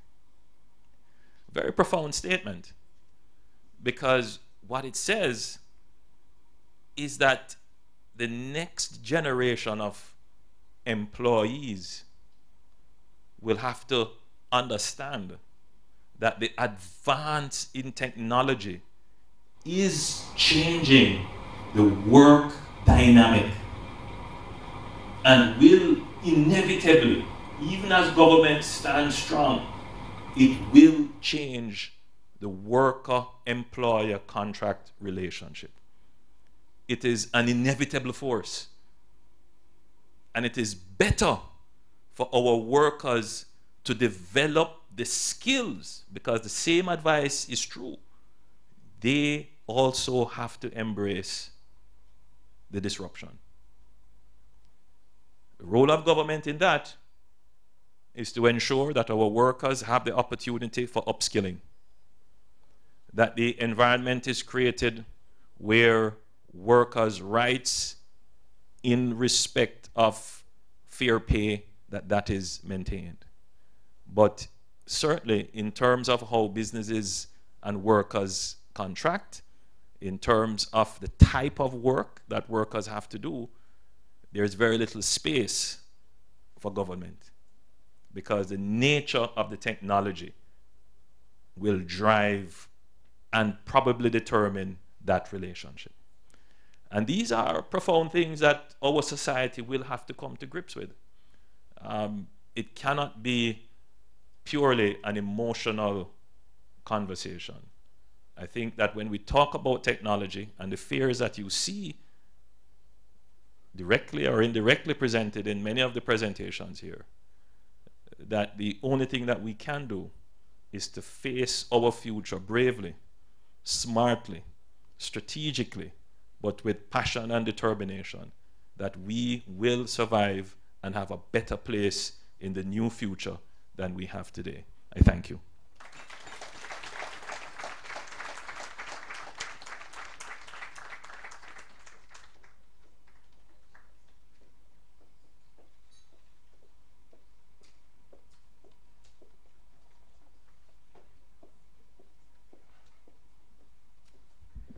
Thank you very much, Prime Minister, for that stirring address. And it is indeed heartening to hear from both our policymakers, both from the opposition side and, of course, being the chief policymaker of the country, how important digital strategic leadership is taken.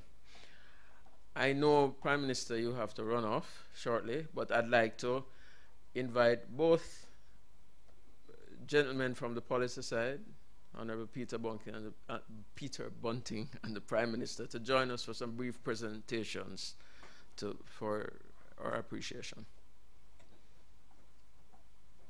And first, Janice Henlin will make a presentation to Peter Bunting.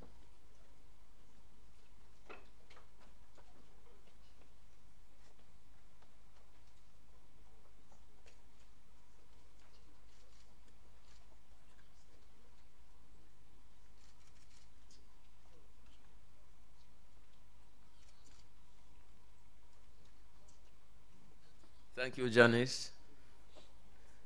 And Marlene Street Forest will make a presentation to the Prime Minister.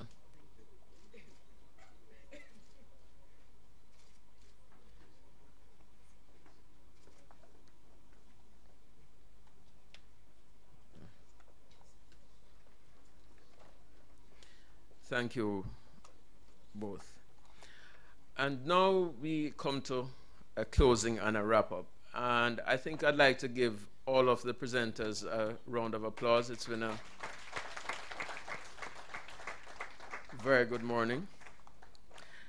And we have been charged with implementing digital strategic leadership, but I think the clear message is that strategy has to have digitalization imbued in all facets of strategy. We would like to thank the presenters, all of them, and for those of us who have done presentations, you know how hard it is. And I would also like to thank some people who would have been integrally involved in this. To plan a conference of this nature requires a lot of work, so I'm going to say thanks to some folks. First, Dr. William Lawrence, convener of the RoundTable and general of this.